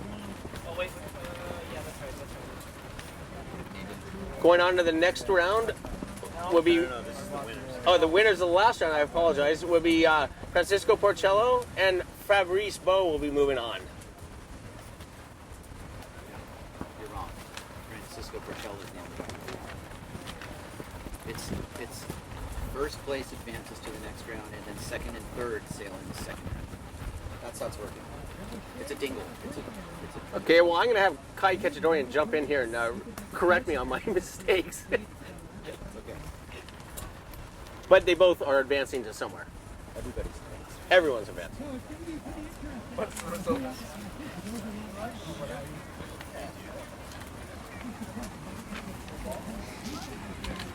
Or welcome back, Kai Ketchadorian.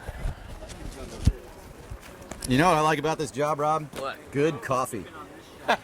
This late in the afternoon?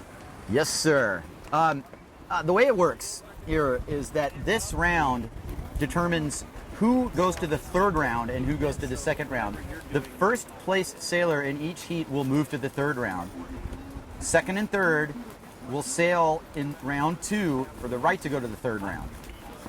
And that's how it's happening. So if you got a first place in your bag, you're probably done for the day. I know that they just released round 3. I'm in round 3. And so none of those guys are going. What we're going to do is we're going to settle this score here on everybody in this round. And what it's going to be in these heats, if I'm not mistaken, is going to be 2 guys make it through. And I might be corrected on that. But the point is that now we're in round 2. This determines who goes into round 3. And then they'll sail round 3. And then we'll know who's getting into the main event. So that's a loose interpretation of it. But I know for a fact that the first place guy goes to round 3, and then 2 and 3 go through. I actually concur because of the fact that I did hear it earlier, but I confused myself by apparently talking too much. Well, no, you confuse yourself because that's the way things used to be. Yes, that's true. And we don't need to remind each other how many of these have we Brown. done.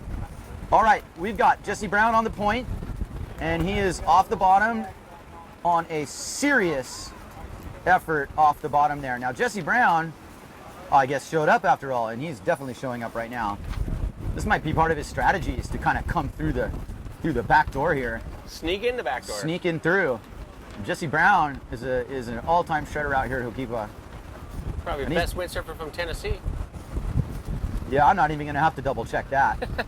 And, you know, that's something that we all adore about the guy. He's got some of that Southern comfort going. You Good know old what I boy. mean? You can't take the country out of that man.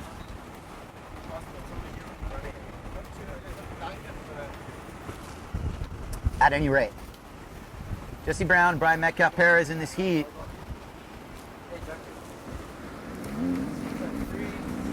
And Bossy in the mix somewhere out there. I think he's halfway out to sea, maybe doing a channel crossing the way he's out there, but He's trying to cross the channel back from lane 7. he's trying to channel a wave into coming in here to Hookipa. Interestingly enough, you know, anything can happen. It's even 3 minutes to go in this heat. And, you know, it's 2 wave rides. I mean, you could, if you're 2 scores down in a football game and there's 2 minutes left, you're not out of it. Well, here in wave sailing, if you're 2 scores down and there's 2.5 minutes left, you're not out of it either. I'll throw it out there for the Boston fans. Look what happened to them. They were losing, and Grand Slam put them back in it. You just need 1 grand slam in 1 heat and a good backup score, and that's what you can take home. Now, the little battles in positioning, they mean a lot on a day like today. And you can see Brian Metcalf Perez. He was upwind, but you know, he's just not. He knows it's not going to make a difference, so he backs out of that. And it's as simply put as that. You don't want scrappy waves. You're not going to get a high score on them unless you're Levi Cyber or Camille Bond. You can do every trick in the book on it. Here's Marco. Marco Bossi, having sailed all the way out to sea to get this, you better believe he's going to try and do whatever he can to get this wave ride. And, you know, that's really good, actually, to get 2 top trim turns out of that. Some of the more aggressive riding from Bossi that you'll see, and you're getting the trim turns and good timing. Nothing to be disgraced about on that. And he's safe from going on the rocks. That's a success in anyone's book at Hookipa. Hey, you're talking to a guy who used to go out on the rocks before his heats, you know? Like, I'd get out there and stay out there. You got to stay alive. Rob, you ever get on the rocks in your heat? Not in my heat, but and we were talking about how many times I've probably been on the rocks over 30 years. It's a special sensation when you go on the rocks before your heat. That's something. That's like. And how did that occur? Well, my ADD kicked in and I couldn't focus on anything. You know what? I still won the heat though. I know. It's pretty brutal. Sometimes you just end up on him. And that little, that middle rock down there, that's a sinister one. Got to make it past that point rock. You really do. And I mean, like, it's funny how some of the smaller days you end up going on. Easterly. Like, it's so funny. The easterly, the shore break's so nuts. Yeah, I mean, this guy's trying to go on the rocks. he's actually going to succeed if a little whitewater bats him. You just got to start swimming. Everybody's like sitting there in that water start position. Just start swimming. Yeah, grab your. Like what? You're not in a lake, dude. You're swimming. You got to learn how to swim. He's just made it by that. All right. Anyway, Jesse downtown. Jesse Brown on the first wave of this set. It's a two-wave exchange. Brian's behind him. Jesse Brown hooks a really aggressive bottom turn, and it rewards him with a rebound. That was one of the better rebounds we've seen. Brian Metcalf-Perez, not to be outdone, has just gone pretty big on that big section. Floated over that. Floated over it, but more importantly, got a little bit more of a carpet ride on the set out of that. I think that, you know, Jesse might have been a little more aggressive, but Brian might have gotten the better wave, so the judges will be kind of looking at that. Distance counts to a degree. I don't want to see anybody hopping around like a Huntington surf contest, but at the same time, it's going to matter. I'm going to judge, in my position, I'm going to judge the wave, and then, you know, I'm going to look at the wave. Is it a good wave? What would you have done on that wave? What the wave let you do? Okay, boom. We got anything from the Twitter feed? Is anybody awake in Europe anymore? He doesn't have internet, so does that mean we're online too? All right, we're online. That's great.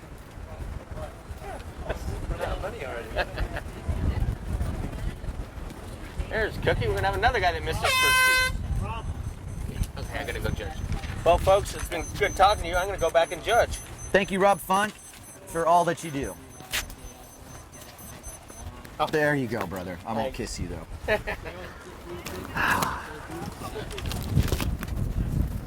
All right. We are live from Hookipa Beach Park for the 2013 JP Aloha Classic. Yeah, and it feels like Maui always feels. A little bit of that natural air conditioner kicking in. I would say the waves are, generally speaking, firing pretty good. I mean, you know, let's look at the worldwide scale here. This is the best day of the year and 80% of the wave sailing spots anywhere else. This is average Hookipa. So you know we got it pretty good. You can kind of see coming in is Goya designer Jason Diffin, who waves to his team rider Barrett Rodinger, who is in this heat. No, he's not. No. No.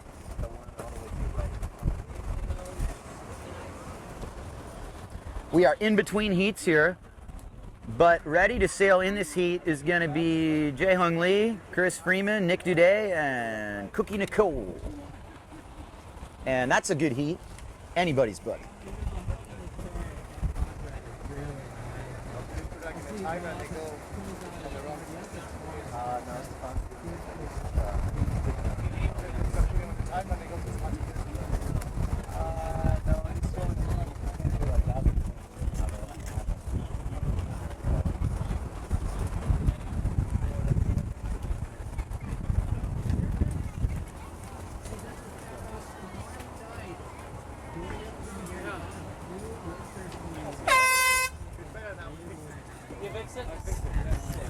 And the heat's on.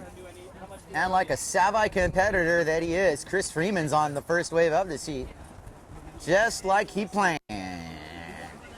All right, so Chris Freeman opens it up with a pretty wide angle bottom turn and does the setup cut back. This basically sets up his wave ride. Lee's outside of him, but we'll focus on Freeman as he goes under the lip, gives it a good stab. That was really good for Freeman. I rarely see him hit lips like that, and he went and slammed that one. That was Freeman achieving for sure. Lee on the insider here, which wasn't as good of a wave as Freeman's, really didn't get much out of that. And Duday behind him on what amounts to a little scrappy insider at this point, can't make anything happen. And you really can't blame Duday much for that.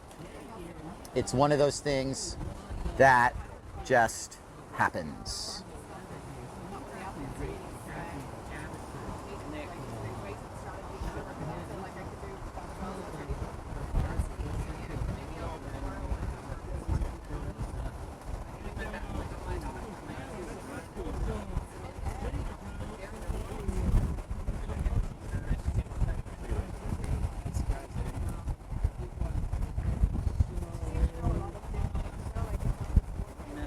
All right, this is Cookie Nicole.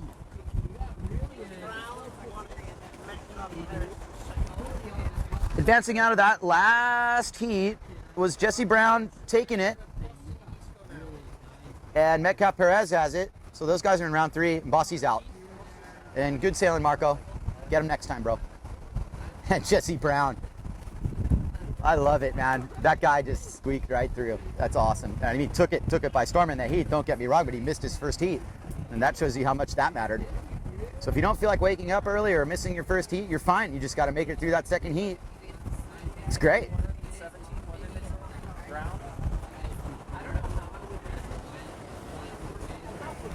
More about Jesse Brown. I mean, nobody deserves to be in the main event practically more than him. He's a world-class sailor and a family man. So world-class family man and world-class sailor doesn't always mix. Sometimes you gotta prioritize the family. And maybe he had some family priorities there. Either way, it doesn't matter because he's into round 3 and it's as if it never happened this morning. Meanwhile, in this heat, you know, Cookie's, he's thrown down a salvo. I'd say Nick Duday kind of lost out on that exchange more than anybody. But when it comes down to it, everybody's got a shot right now with 11 minutes and change left in this heat. But we're gonna let it roll. Hey Kai. Nicole's first name is what?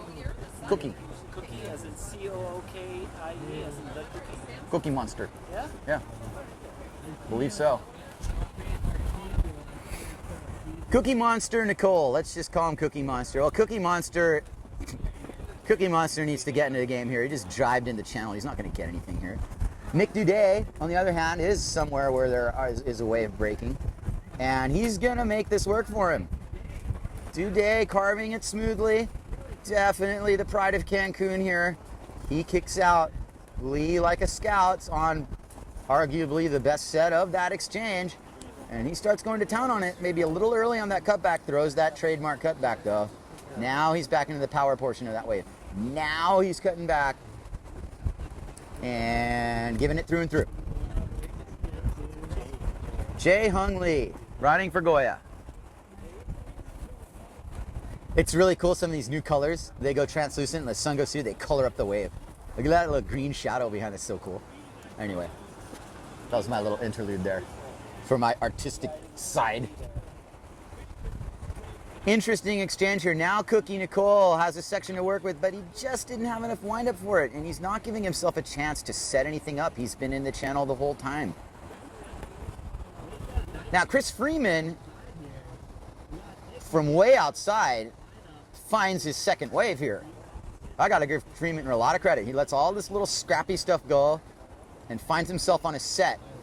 As will Nick Duday if he can turn around and make this happen. He sees it, he turns. Freeman's gonna set up wave number 1 of this set. It's a nugget.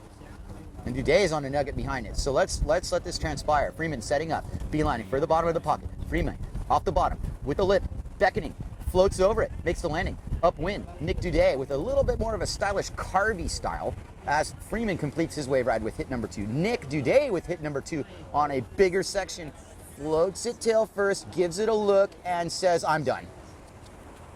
So he got his sinuses cleaned pretty well on that, but he had a good score leading up to that.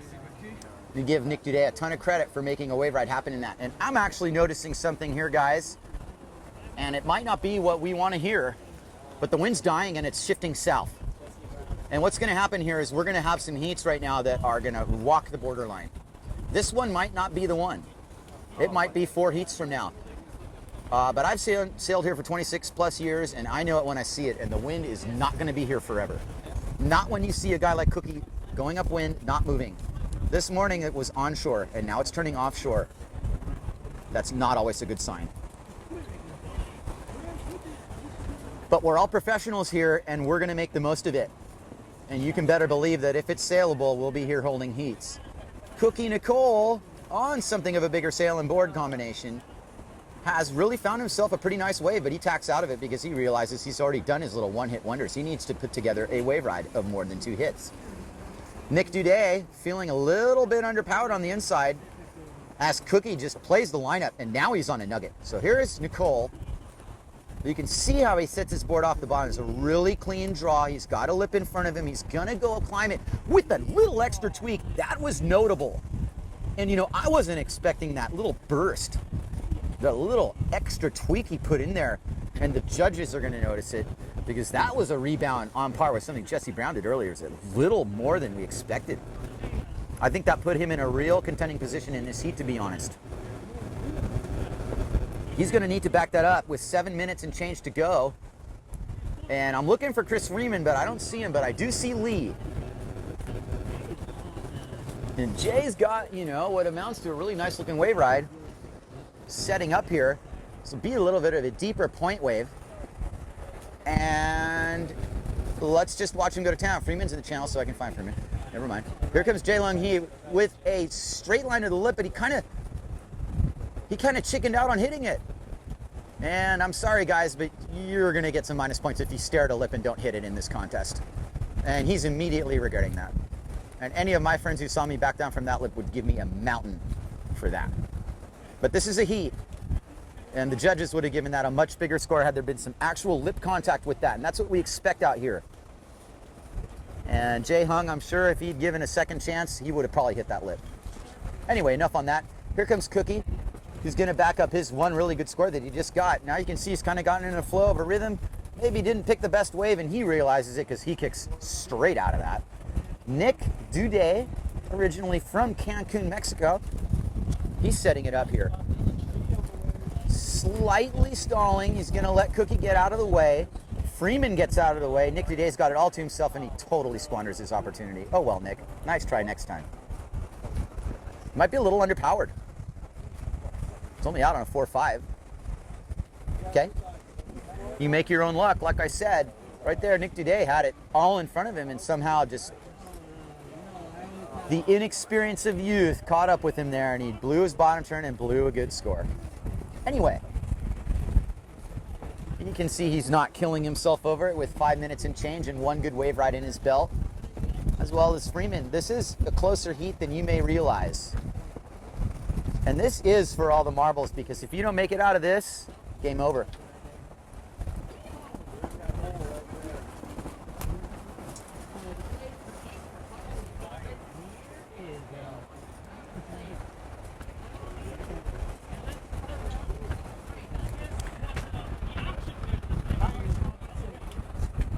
Well, as we listen to the antics on the beach with the beach commentators giving prizes away left and right, the action pretty much, it's cooling off a little bit. I mean, we've had isolated moments, but right now you can see a little break in the conditions. And you can see that even Lee standing is straight up. And really, the wind is dying. There's no two ways about it. It's dying on the inside. It's going to do two things. It's actually going to clean the waves up a little bit, and it's going to turn this wave riding fast.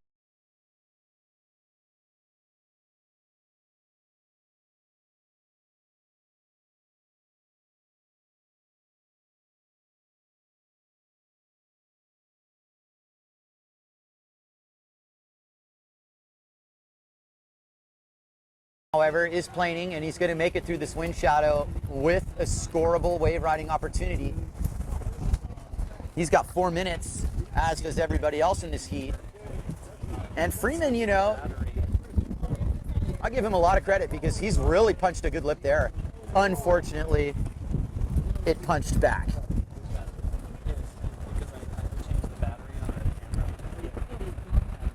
Gotta roll these guys, and Freeman's rolling with it. He's going, shoot, that was a really good opportunity for me to take control. And this is in a heat where nobody's really taking control. It's all up there. Now here comes Nick Duday. Don't be too casual about it, and he loses it. Nick Duday, still a few things to learn about competition. Had selected a good wave. Kind of lets it go. He'll give himself another shot. Here comes Lee, full head of steam. Bottom turns a little early. Kind of outruns that first section because you make the bottom section now. It'll be a hard challenge to do much better than that. Gives it the old hack. Comes in, calls it. Now we're under 3 minutes. In a heat, really, where I keep saying it, no one is taking control. People are kind of leaving this up to chance here. Freeman really had his chance to take control in that heat, and he kind of bogged it. Nick Duday, same thing. You know, you get the feeling if Nicole can just get a nugget he could really do it. So everybody's on nugget alert here. Today's certainly on nugget alert. Chris Freeman's got a nugget. We're under 2.5 minutes. So this is pretty much close to calling it here. And here's the exchange. Freeman on a smaller insider. Nick Duday's pumping on to what amounts to a really, really solid scoring opportunity. So let's see what Duday does with it here. Duday squares off the bottom, gives it a good look, and he's out.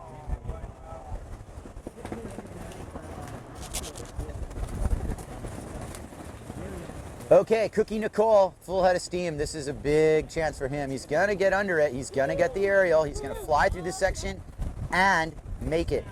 Okay.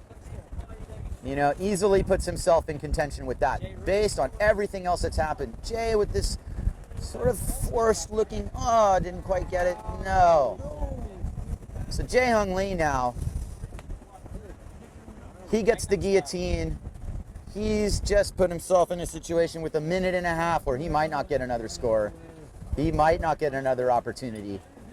But any of these 4 guys right now, they just need to seal the deal. I actually, yeah. I mean, you know, it could be anybody's heat.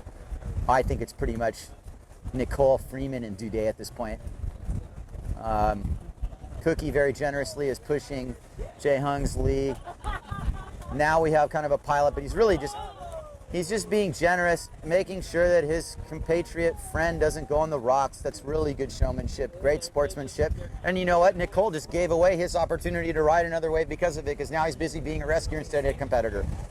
And you know, we praise his generosity, but he just burned 1 minute. So, sometimes it doesn't pay. Hate to say it. Nick Duday right here on an aggressive little cutback, and he's going to kind of call it a heat, I think. Nick Duday satisfied, I think, with that as his performance. And asked him, I think you probably would want another chance at some of that. Really interesting there on the rocks. And Lee thought he was on the rocks, but there goes Nicole waving to him like, buddy, you're not on the rocks. You're clean. Anyway, we'll keep you away from all that drama because it doesn't relate to what we're doing anyway.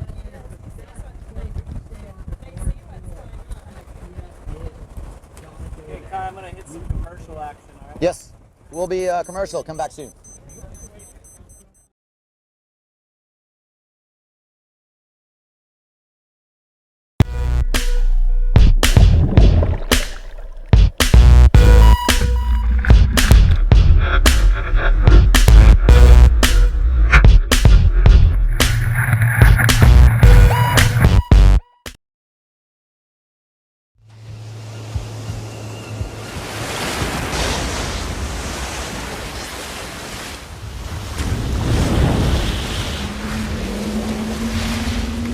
I'm Robbie Swift. My Maui Ultra Fins AX thruster.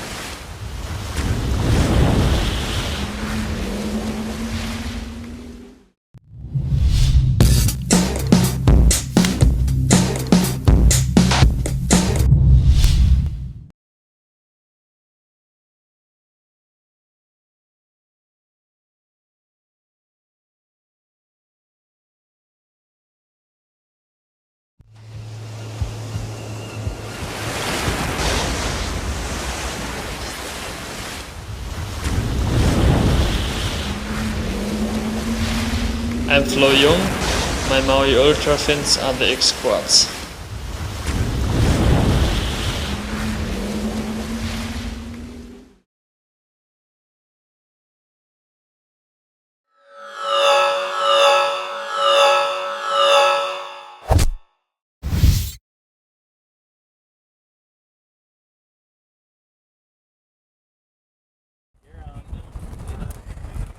And we're back.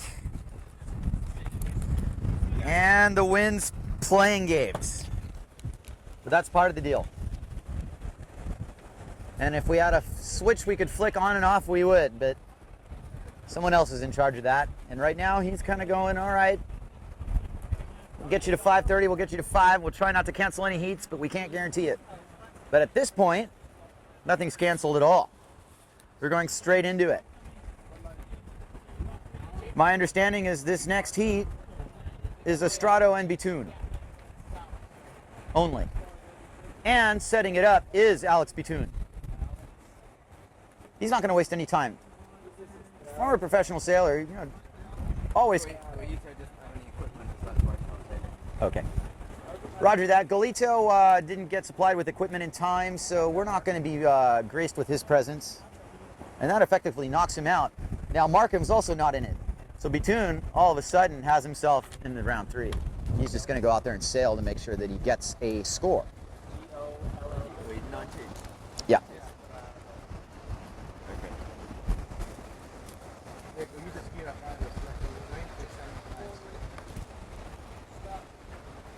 The reality of a traveling professional is sometimes your gear doesn't travel with you. It can be frustrating.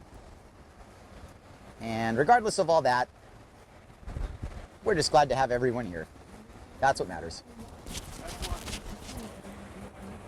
Okay, so we do have Rick Markham out there. Is that a fact? We have Rick Markham on the water, and you know, credit the AWT for that, because this guy hasn't sailed for maybe 5 years. But that's awesome. And you know, even 5 years ago, this guy was one of the hardest hitters on the American, you know, he followed the tour for years. Rick Markham going under the lip and basically slamming that section. Okay, Rick Markham belongs. That's all that I can say. That was a big hit. Alex Bitoon, meanwhile, you know, he's in the channel watching, he's going, oh no. But Rick, you know, he gave himself a chance to make that, and he didn't, so I don't think the judges can give him a huge score for that. But they can't work him that hard either. It's going to be one or the other, right?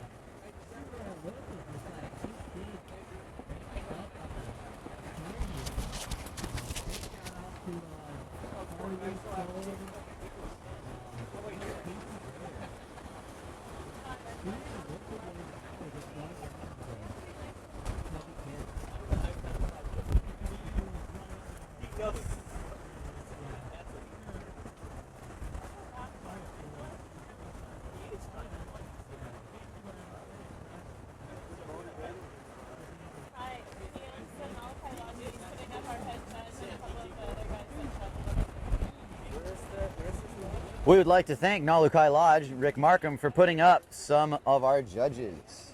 And they are enjoying the luxurious accommodations that Nalukai Lodge offers straight in the heart of Paia. Give them a look, Nalukai Lodge. Contact Rick Markham. All right. Things are winding down here a little bit. I don't expect this heat to get canceled. We are going to walk that fine line at some point here. And if you look at Rick Markham, he's in the channel barely moving. He's a bigger guy, but in contrast, you also see Alex Bitoon, who's not a bigger guy, and he's not exactly moving too much down there, though probably a little more than Rick because he's outside in the wind line.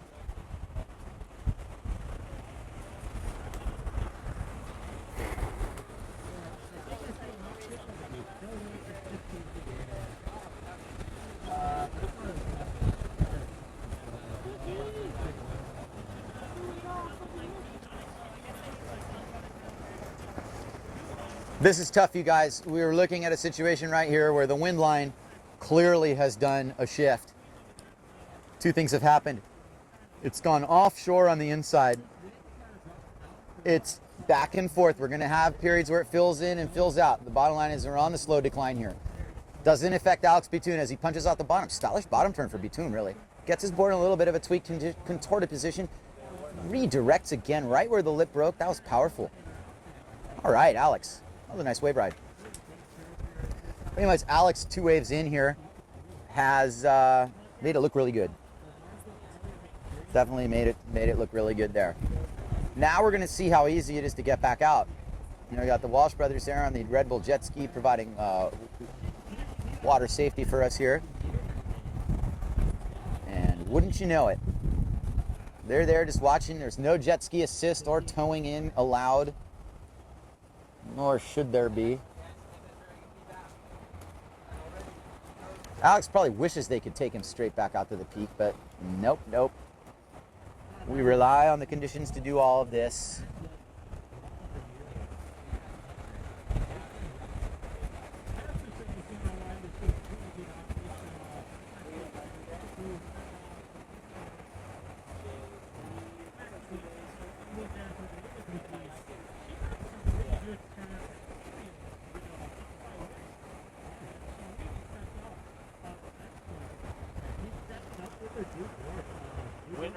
Cookie, Nicole, Chris Freeman, Jay Lee, and then Nick today. They all won. 1, 2, 3, 4. That's what she's telling. I'm just telling you what they tell me. Write it down.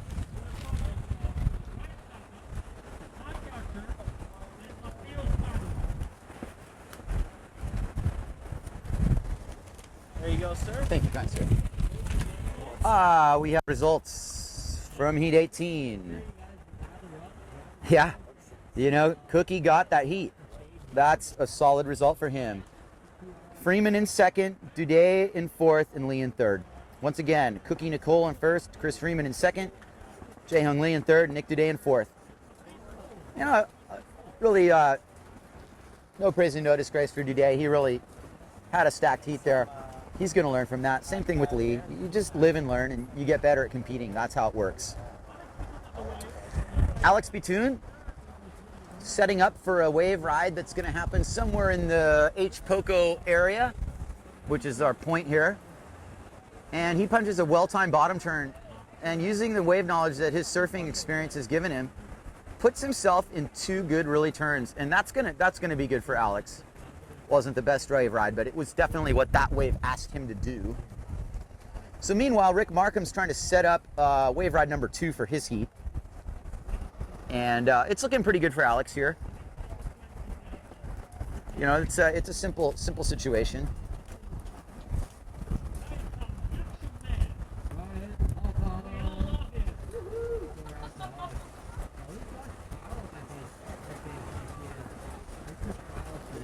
Rick's on. Okay, we're focusing in on Rick Markham here. Slick Rick. I mean, that's great to see him out here. You guys, this guy is a legend. And that was a good turn for Rick. we really like seeing him out. Look at that. 2 bottom turn off the lip combos. The judges are going to give that a good score. It's not going to be a high score, but it's going to be a good score. You know, he successfully rode that wave, and you know, he's sitting here. I'm sure Rick's thinking back now on all his pro days and all the events he's done, and he's an experienced guy, even if it's been a little while for him. And this is what it's all about with the AWT, is we get guys like Rick Markham to come back out here and throw down a little bit and have fun. Those 2 important words. And I wouldn't be surprised if this has been a really good experience for Rick, because, you know, he remembers now what it was like. Competition. Nothing like it. Especially at Hookipa. What do we got here is a couple more nuggets are going to come in before day's end. It's definitely on the decline. And even as I look at the wind line, upwind, it looks like it's getting windier. What it's doing is it's shifting more offshore. As it shifts off more offshore, it's going to get gustier. It's going to have a few more holes in it. Can't guarantee anything at this point in terms of timing. It's 3 in the afternoon. So everything to play for, really. We do still have the women coming up after the completion of this round, which almost likely will take us through the day here. They did release round 3, so that's irreversible.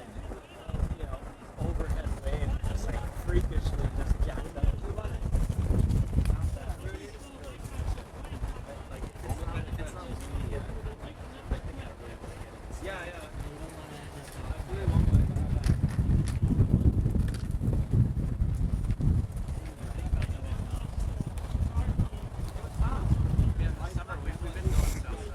All right, Alex Bitoon getting that board all contorted, tweaked out on that ride. Bitoon's having a good heat. You know, he's putting his foot down here. He's going, Rick, you know, it's great to have you back, but I'm going to kick your ass. Excuse my language. But that's basically the mentality you have to have. You know, friends are friends. You go out there, you compete. You're going to try and beat the guy. And as nice as it is to see Rick back out here, Alex is going, no, I'm going to take you out. That's what it's about. Yeah? Something easy to eat. Something easy to eat.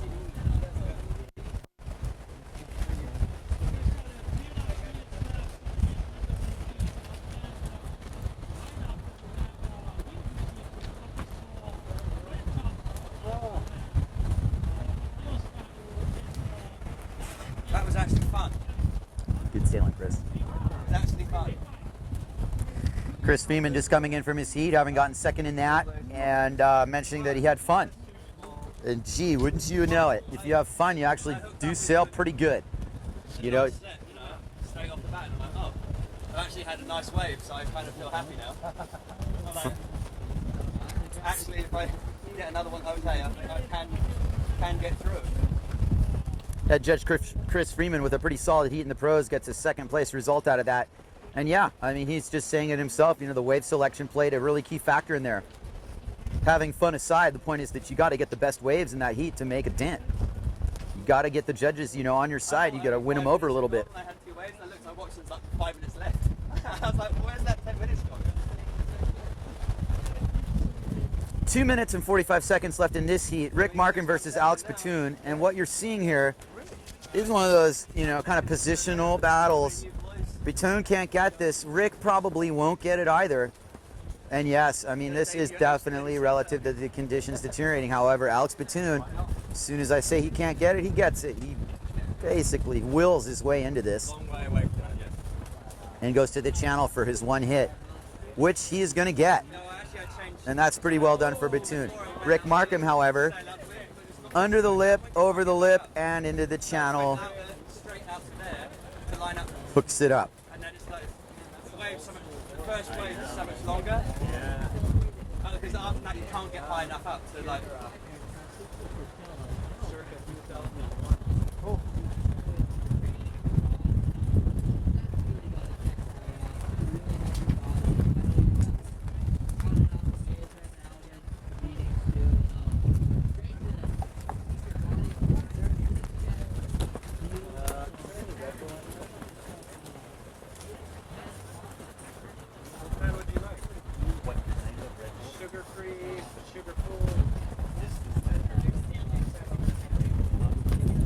As you watch the empty lineup at Hookipa Beach Park here, 1 minute and 20 seconds left in this heat.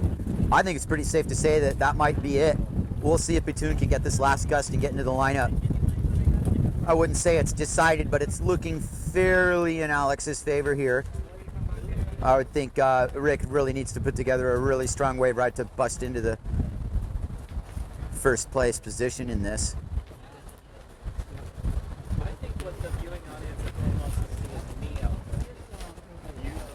That being said, if I understand correctly, both these guys are going to make it through this heat. And until I'm told otherwise, that's what's going to happen. So this has been a bit of an exhibition, a bit of free sailing for us. Anything but a waste of time. This was definitely fun to watch. Really good to see Rick Markham out there.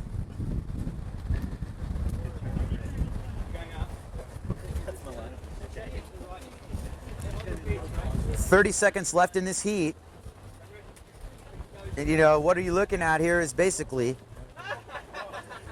anybody with any level of experience right now could turn this into a battle. And Rick Markham right here really has it right down on the bottom with seconds left in this heat. Nice. We're happy to have you back, Rick Markham. That's a heck of an effort right there. Hats off to you, bud. But I think Batoon got you in that one. Not that it really matters.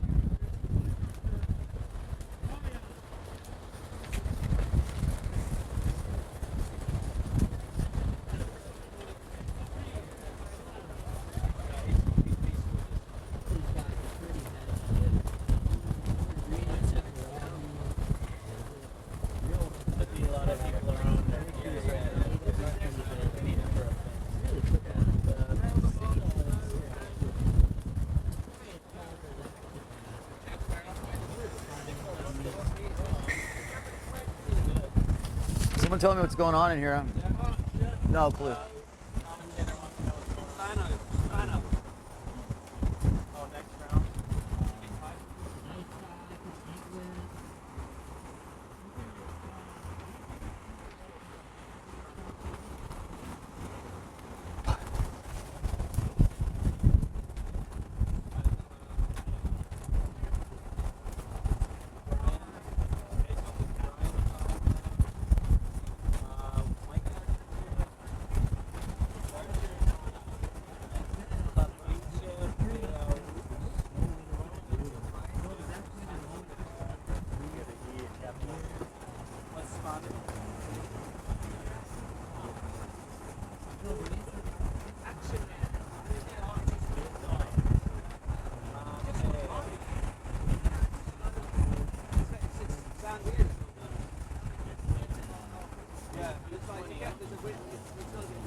Alrighty then.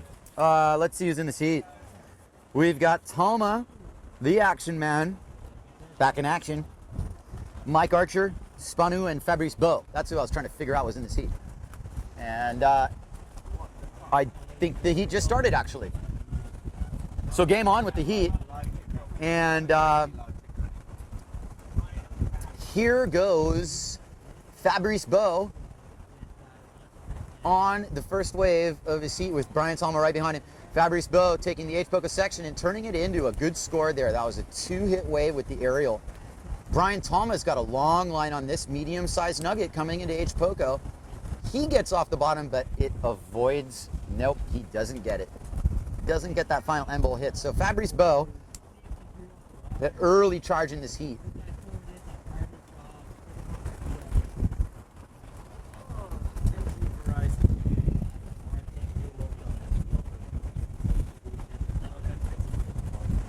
While Fabrice Beau makes his way out on his RRD and Nail Pride kit, we're also watching a couple competitors come in. There's Soxby Toon on his way back in. Brian Toma's making his way upwind. And Spano, he's playing a tactical game himself. He's got himself upwind, waiting for whatever could come his way.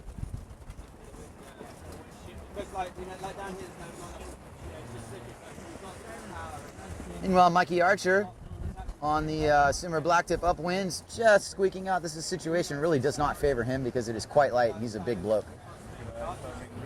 So I would say that once Archer gets out, he's going to have a chance to demonstrate his style. But right now, Spano is taking the high line to the H-Poco Bowl, and he's going to sprack it off the top and gets the tail first landing in the whitewater, hangs on, and that's going to be a good score. Not easy to do, you guys. If you look where Fabrice Beau is right now, wind hole. And then you look at Brian Toma, wind line. And they're gonna play each other off. I mean, it's back and forth, inside and out. Really no way to tell definitively, who has a distinct advantage until the scores start dropping. Toma, however, really on a nice looking wave. And it comes kind of at the expense of Archer, who gets caught inside. But meanwhile, Brian linking this really solidly, and right behind him is Fabrice Beau, who knows a thing or two about sailing in offshore winds, because here he comes, and as the apparent wind builds in his sail, he's going to load it up towards the point, and he gets under it and over the lip and does a floater landing. That's good stuff from Fabrice Beau, and we like that. We like a little action like that. Same thing with Brian. That was good action, not to use the term overly. Spano planes right by Archer, who is yet to even make it out into the lineup. And, I did overhear what equipment choice he had and board. Maybe it's a little too sinky for him, hard to say. There is a set on the outside. Spano's kind of just squeaking through. Archer's definitely not outside yet. And Spano just says, hey, I've got this to myself. Nugget alert, and there it is. Really solid effort. Here's Spano, really, playing for keeps here. Spano off the bottom. Makes contact with the top. Continues his wave ride. Barely gets back in. Offshore winds fighting him up the face, but he drops back in for hit number 2. Lines it up the bottom and punches. That was too late. And that might have foiled his best scoring chance so far, as Mike Archer is outside. Everybody at home in England, you can cheer. Mike Archer is in scoring position now. He's just needs to get away. Brian Toma on the point, really impressing me with his loose style. Picking up some scores too, he's playing for keeps here. Doesn't quite make the connections, doesn't quite get all the rides he could have gotten on that, but it was still good. And Brian, he wants to make it through here. He's got every reason to think he's got, the right stuff to make it through. All these guys want to compete. Part of the reward is sailing Hookipa with only, 4 guys out. Part of the reward is actually getting a good result and getting through the next round. So you're seeing a little bit of both here. Mike Archer, not quite sinking up to his ankles and not quite getting into that wave either. The wind has gotten really light. I'm just looking at that flagpole. I'm looking at Duncan. Is it going to come down to this? When did we see guys standing up unable to water start? Every heat's gone a little bit less windy. Fabrice Beau, beautiful upwind fade. Cautious contest style bottom turn. Takes it to the channel. Does another contest fade. But you know what? You got to do what you got to do, and there is no denying that he rode that wave really well. Wasn't the biggest wave, wasn't the most aggressive riding, but what's everybody else doing right now? Nothing. So Fabrice puts himself in scoring position, scoring contention. What's your number? Or what's Rich's number? Well, give me your number. And this is what I was afraid to see, guys, is that the wind even took a little dive further where we're competing. It's even more offshore and even lighter. And while I might be judging by Mike Archer, who's kind of a bigger guy, even Spano fought to get in on that one. He bottom turns and he gets the honey hole right at the lip line. He's got a little bit more to work with this. Archer sets up his initial scoring wave ride. Spano's out the back. Archer's on the prowl here. This is his first scoring wave. So all the Mike Archer backers, get your soccer chants ready. Oi, oi, oi. Because he's going to take it to the channel and hit it one last time. And that was really pretty decent for Mike Archer. It's just that he's a little bit late on the 8-minute mark here. He's got to get back out there and get on this. New video player on the page on the site. I don't know if you guys have it set up.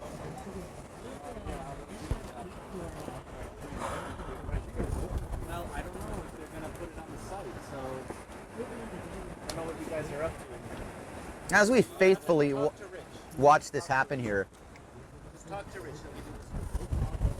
we're doing our best to make this look contestable. We're doing our best to have the conditions that it requires to make scores happen in these heats. Right now, I think we're getting close to walking that line where the wind might start getting a little iffy, but as it stands, it's contestable.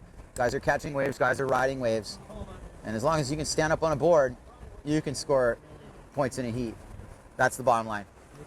But this is getting to the point, and it's getting to the point right now where, head judge Duncan Coombs going to have to see this eventually as, not being contestable. Right now it's contestable. And maybe I'm just prognosticating a little too much for everybody out there. Let me just suffice it to say the wind's dying a little and it's turning offshore. Okay? Won't talk about that anymore. Let you guys make your own decisions here.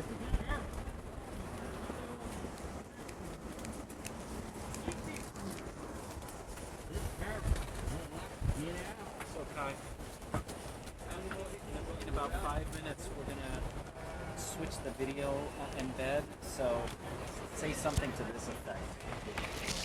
You can give it your own flavor. All right. Announcement here is that we are going on a 5-minute break soon. When we return, you can see all the action on a new video player that should be loaded to the site, excuse me.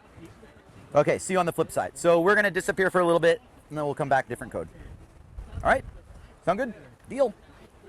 Don't have a choice anyway. Haha. Meanwhile, before I disappear for 5 minutes, Fabrice Bro and Spano are kind of playing a tactical battle here. And that has to do with the following. It's pick and choose time. Now, because of the lack of mobility that the lessened wind conditions have provided, wave selection becomes critical. It actually becomes the difference between winning and losing. Spano out of nowhere with the forward that's not going to count, but thanks for doing it because it looked cool. Shows what we're capable of as windsurfers, which is awesome. And I bet he wishes it did count, but it doesn't. So here comes Brian Talma, early with a couple good scores under his belt already. And he's going to flow a bottom turn that looks a little bit like it was vertical. He did that last bit. That was impressive. I liked how he went vertical like there. That reminded me of someone by the name of David Daly.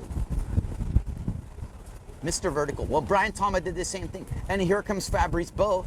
And he's going to punch a high line to H. Poco with the way that's already breaking. Might give him a little extra bowl for a little bit of a fins free air. He turns it into another hit. Okay, yeah, sure. Fabrice knows he's gotten better one in him, and the judges probably do too. Spano, however, cleaning up here off the bottom and just can't capitalize in a situation that I felt really would have benefited him. Mike Archer on the point just squeaks in here. He's got his herky frame and he just gives up and says, you know what? Bloody hell.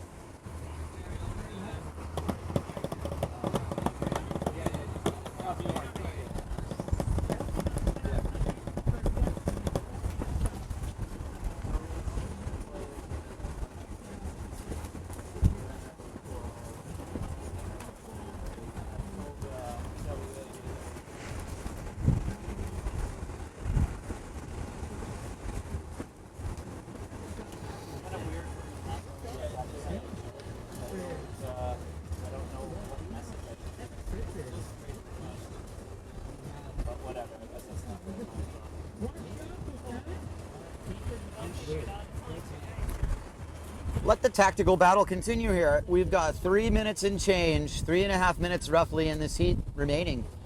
And Spano, I have to say, I'm not looking at the judges sheet, but he seems to have been popping up a lot on these set waves. And whether or not he's played that to his advantage, the judges will have to decide. I remember the 50-50 ratio kind of his effectiveness. He's popped a couple good rides. I remember he started the heat pretty well. It's kind of gotten away from him. Brian, on the other hand, seems to be letting it come to him, even to the degree where he can feel like he can cut out of a wave like that with 3.5 minutes, and I don't really disagree with that, because that wasn't any better than the waves he has ridden. Everybody out there realizes the wind is starting to quit a little bit. So what do? You play it smart. Spano, impressively enough, holding his position now with 2 minutes and change, has himself a pretty solid scoring opportunity. And I can say the same thing for UK's own Mikey Archer, who's on the wave outside. He's going to get this. So Spano punches the bottom turn right in the heart of the wave. He gets under it and he gets over it. And that's a pretty aggressive late hit. I like it like that. I like it when you question whether he's going to slap down or to make it. And that was awesome from Spano. Mikey Archer on a really good wave reminds us of our Abrejos trip a couple months back. He's carving it smoothly. Best wave for him. Really only scoring wave for him practically in the whole heat. But there you go, and Mikey Archer's on the board. So if Mikey Archer can get another strong wave ride, he can be in contention for this heat. So far, he needs to back that one up. But that was good stuff from Mikey Archer. I liked it. But Spano really impressed me there. That on the replay, you're looking at something of a questionable situation coming in off the lip, and he spracked it, and it rewarded him. That was awesome.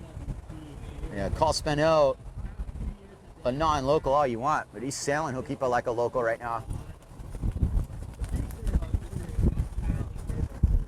Fabrice Beau, with 1:40 to go, and far from in control in this heat, puts himself in a position to get back in the game here. This is going to be a 1-2 exchange between Beau and Talma. But Beau takes himself out thinking that, no, I'm going to get another better one. There's still 1.5 minutes left here. Talma, on the other hand, he's going to ride this wave. There's no question. And he points it downwind, and he aims for the lip and gets under it. Nice off the lip combo, and he knows you hit whitewater, you get more points. So right in front of Archer, he does the whitewater slap. Archer's just going, mate, I need another wave. I reckon. Archer's got a shot. He's going to make it out. This has been a really tough heat for him. It's one of those case in points. Hookipa just shuts you down. They can just shut you down and shut you off and shut you up. And it's done it to me. It's going to do it to everybody.